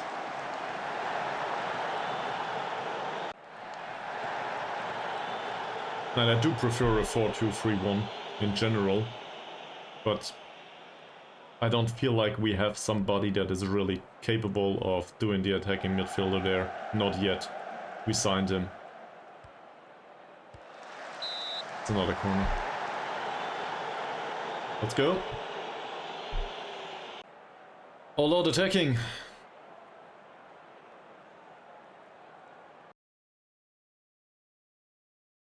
There's definitely no time wasting here. Overlap on the left makes sense. Fuck it. Let's do this too. Christopher, nothing. Diego, not bad. Ahmad, Christopher's not offside. Nice floated cross. That would imply overlap on the right would imply that we wait for the roaming fullback to come forward. I'm not sure if that's the way we play. In fact, I would rather take it off on the left too. We could focus down these areas. That's more like it. But we don't wait anymore. It's not a patient build-up play anymore. So overlap in particular makes sense if the overlapping player is way more qualified to cross or something. But I don't think that's the case with Camarudin either. And for sure not with Badrul Hisham. He's... well, I guess he's somewhat threatening as a crosser. On the other hand, if something like this happens, I'm quite happy with it too. Christopher Elbug. Oh, the goalkeeper saves! 6 minutes plus stoppage time. Christopher Elbug. Christopher saves the ball from going outside. Diego. Ahmad.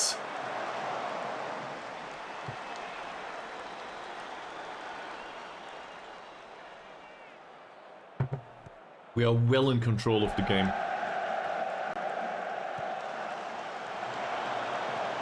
Diego again. Ball control was a bit weird. That's nice. Another good save. 14-4 shots. An equalizer would be well deserved.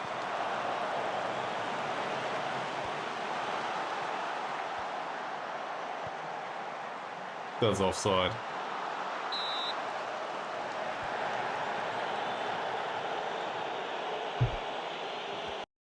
Okay, 2 minutes left.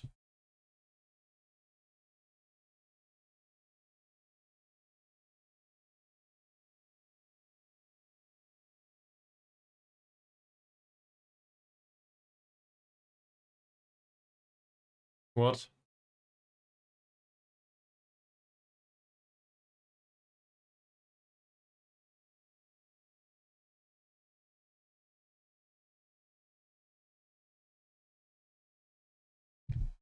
We'll use Maharsi on in addition to Elbug now. I never played this. I just want to push an additional man forward. It doesn't matter anymore. And obviously he can... I guess taking fewer passing risks is still useful for him. I don't think he needs to.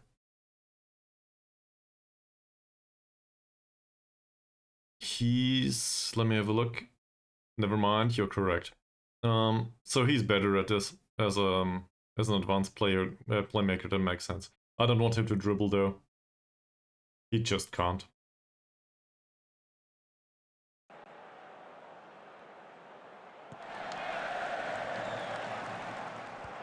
Baru wins the header. Mahazir up front. We lose the ball. There's nobody to defend anymore. As I said, there's nobody to defend anymore other than Shin Soo-sum. Great. Create another opportunity, please.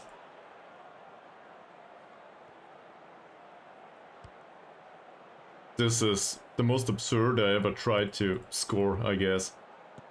Zakaria, good pass, but Rul Hisham. Go, go, go with it. That's definitely a yellow.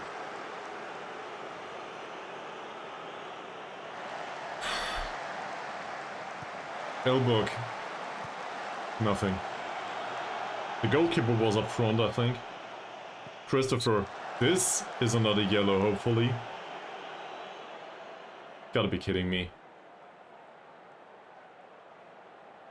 Sure, Christopher's to blame. Okay.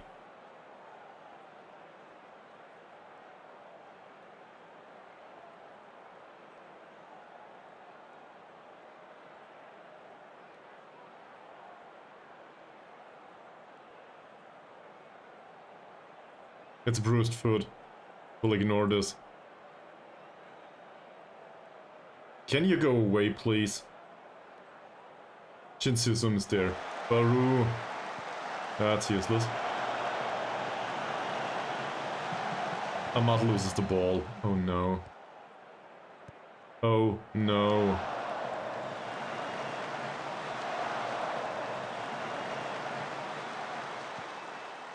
There's nothing happening anymore, that's it.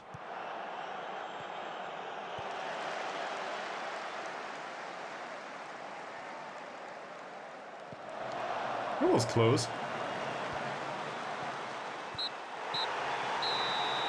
We lose. 12 games unbeaten and now we lose. In the most absurd fashion ever.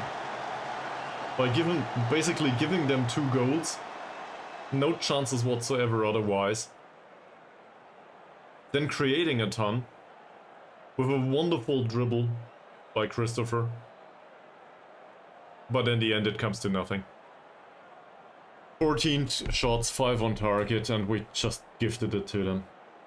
I don't know what to say.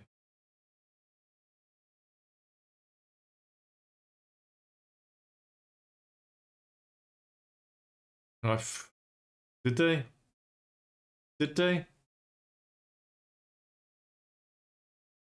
11 fouls is, well, somehow. It's not really that concerning though, is it? And the injury of Christopher at the end, it's just a bruised foot, luckily. So he won't be out that much. Also for the next match it barely matters. At least that's what I'm hoping for anyway. So... yeah. Overall, what do we do with this?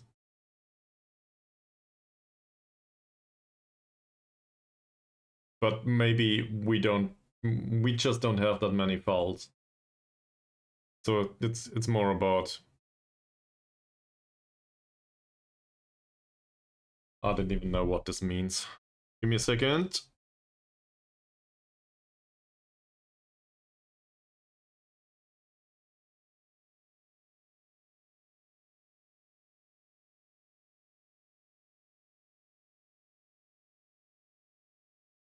I think that's fine. I'll allow this.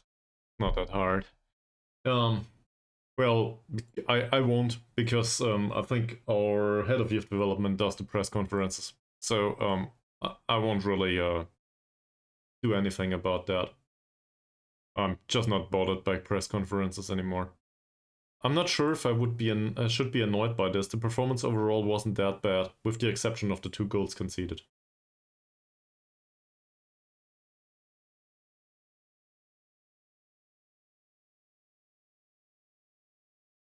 That's the way it is, Bravo. That's just the way it is.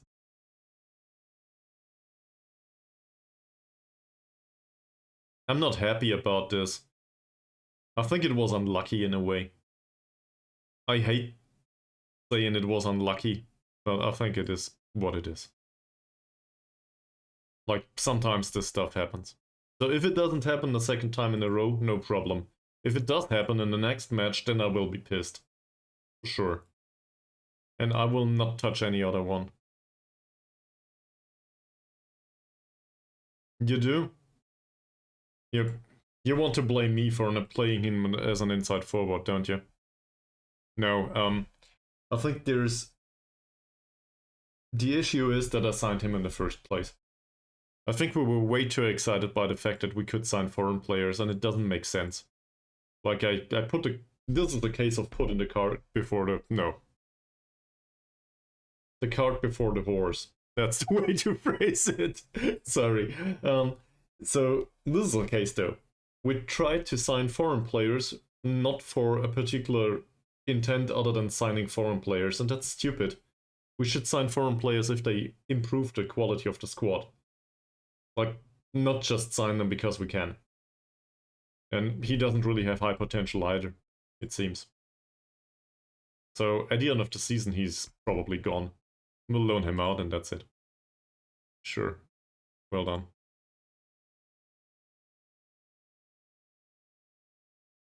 Christopher's performance was great. That one assist was fantastic, with the dribble through basically the entire opponent's team. Really impressive. Yeah. So, sadly he's 25 already and he will not develop that much. But in general, I'm quite happy with his performances. And the skill level is fine too. Sure, a little bit more stamina, better vision and so on. There's always something that could be improved. But in general, he's okay. Alright. So, what's with Severai? 5 to 8 weeks with sprained knee ligaments. So much for that. Well, so I guess there will be a spoiler now about the next match against Harini. Sorry, Gerald, but if we want to go through this, the second leg is not that important anymore. And it seems like we will not challenge the first place after all. There's a few more matches here. 2, 4, 6, 7, 8. 8 matches. Stuff might still be happening, but well, I don't know. That's it. I need a bathroom break. So we will do a break now for at least a minute. Let's do 1.5, alright? And afterwards we will do the second leg against Harini. See you on the other side.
This is a really rare skill. I seem to have the timing figured out at this point for the breaks. Well, Chernolet, now that you asked, the second leg does matter in a way, but the result for the first leg, which is the spoiler, was a 4-0. So I do expect that the second leg will not matter much. Thanks, man. This is absurd. Anyway, it is a... I don't know if I want to... Is this really the way you see me? Somebody that appreciates being welcomed with a pipe? I'm not sure. Like, there's probably different layers to this. But I don't want to go that way.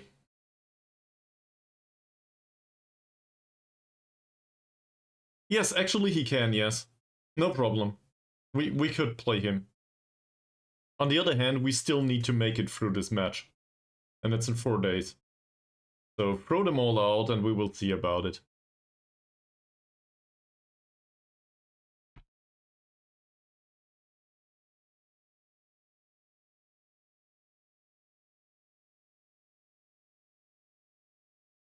For a moment. What?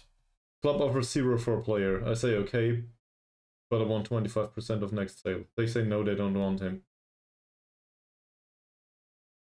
Of course I would say yes. If you offered me a free car, I would sell it immediately. That's a bit much, don't you think, Chernolet? We still need to win it. Juan Servín. How is this pronounced? It's probably Juan, given that he's Mexican. Is okay, it says Spanish. Great. Let's find out. Google Translate is there for a reason.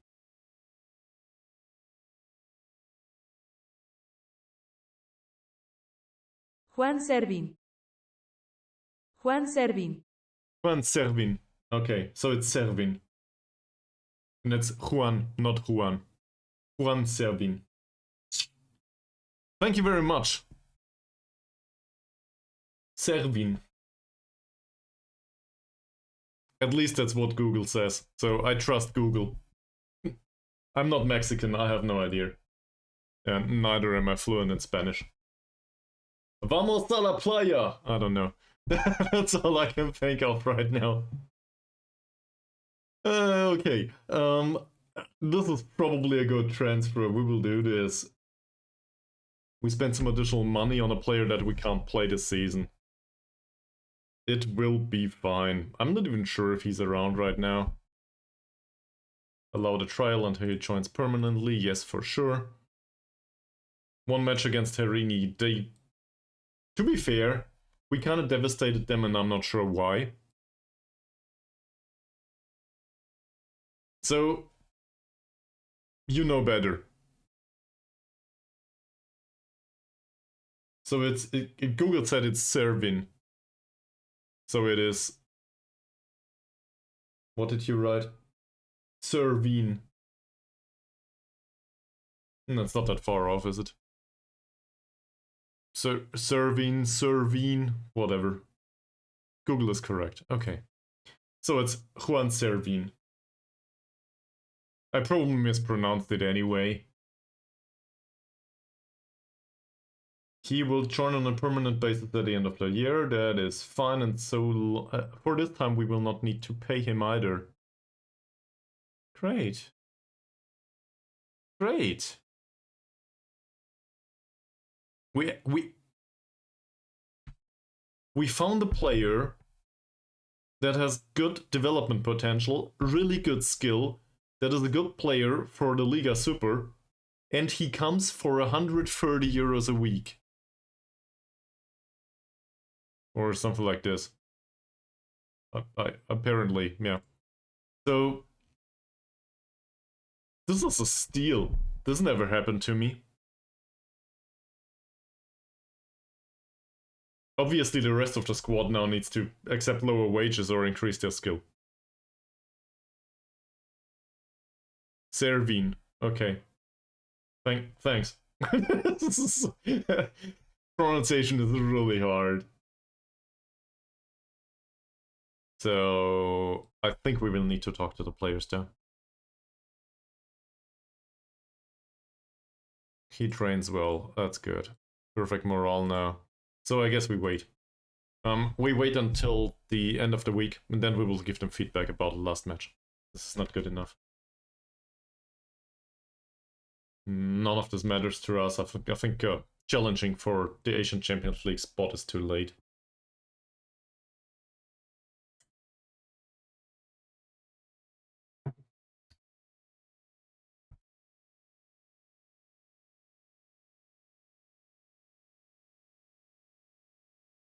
Can we?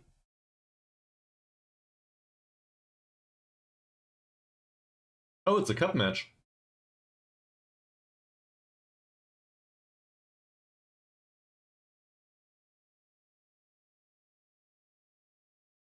We can play trialists in the cup match.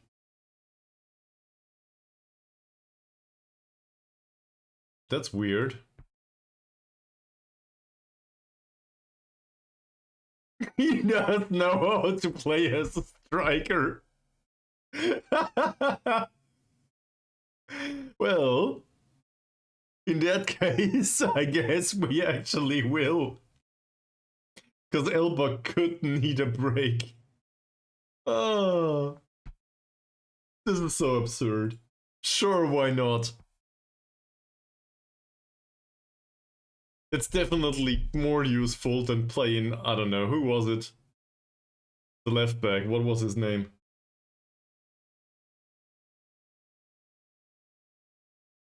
Okay, stop this, we will not find anyone, neither here.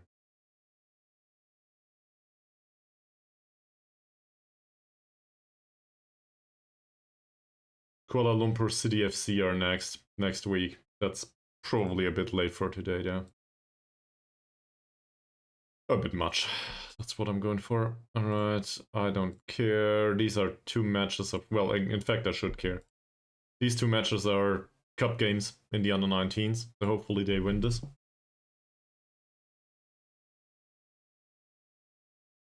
Welcome to the club, man.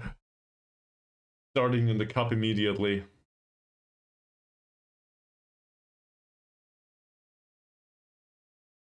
Yeah, stop it in that case. Nobody wants to be physio for us.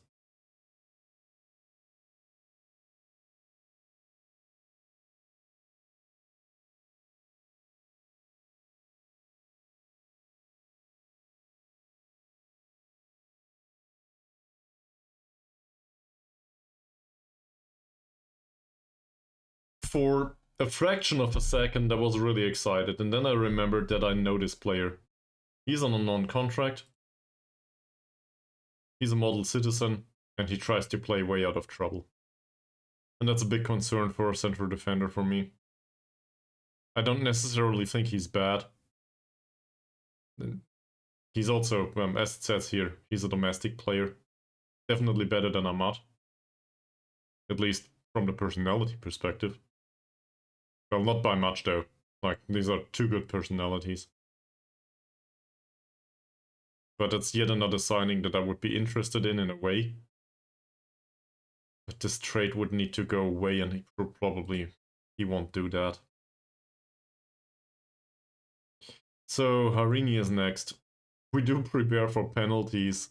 Hopefully it doesn't come to that in aggregate.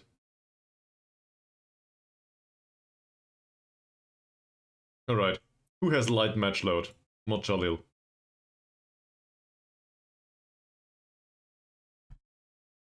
What is happening? Sure. Well trained, Mod. Probably not the way to put it. But he did train well.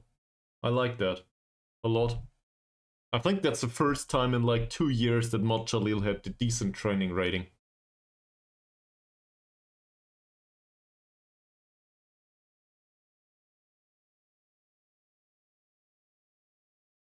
Do we want to have the job at Terengganu? I mean, I prefer the colors there. Their nickname is the Turtles. So, I mean, I guess I'm set up for this. Look, I have this really wonderful model of a turtle. So we could probably go to Terengganu. I would need to change the colors in the background though to white. But that's not a problem either. I can do this. No big deal.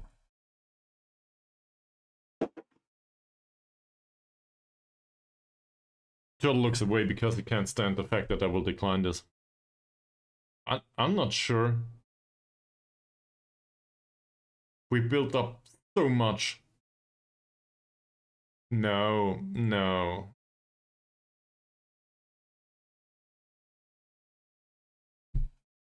I don't think that's needed.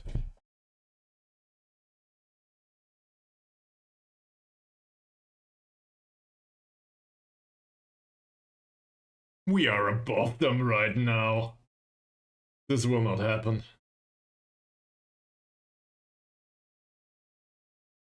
One lol Pico's back. We'll probably loan him out.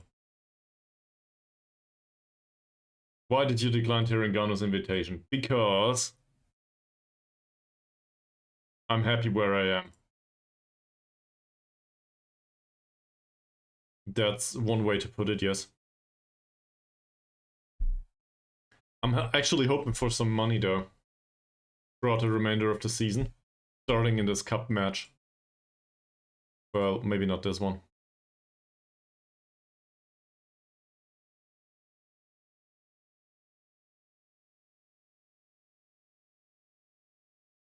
Everybody expects us to win this match against Harini. Great. Thank you very much, Mr. Amran, for letting me know. It is entirely possible though. Right back. We have the option Badrul Hisham, Halim, or some useless people. Badrul Hisham is on medium match load. Halim is on medium too. Halim is a loanee, and we don't care about the loanee's development. We do care about Badrul Hisham more, in fact. So Badrul Hisham plays. Training's fine. 6.8 last match. That's not horrible, he didn't create anything. So that's worthy of criticism, I think. If I can find it. Here. That's it. No further comments needed. Mohd Jalil is not in perfect morale just yet. I think I did praise his conduct recently, but I'll do it again. There we go. No form to be praised or criticized, so he can keep it. Fakrullah will probably not play. Ahmad. That's alright. Just came back from injury. He's been working hard, he says. I'm not sure. I guess that given that he didn't play, his conduct can only be perfect. What are you doing, Bravo? Everybody gets injured.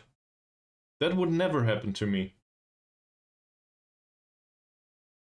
So, Ahmad is an... That's really, really creative, though, letting him play. At least according to the star rating. And I guess it's the same for Mohd Noor. But we said we wanted to experiment a little bit, so we'll do. Not sure if that's a good idea. Mahazir is on a heavy match load too, so I think Mahazir will make it to the bench there. And similar with Chinsyusum. Halim for the right side. For the left, it's either Masrin or Kamarudin. I do care about Masrin way more. On the other hand, he wanted an extended contract that we cannot really afford. He trains really well though. And he did have some time off last time. In fact, he didn't make an appearance at all. Kamarudin did play. Didn't really do much. I just wanted to say he stays at home, but he doesn't. What's with Harsh Singh? Trains well. Is this his match? Alright, fine. We wanted to play third tier defense after all, right?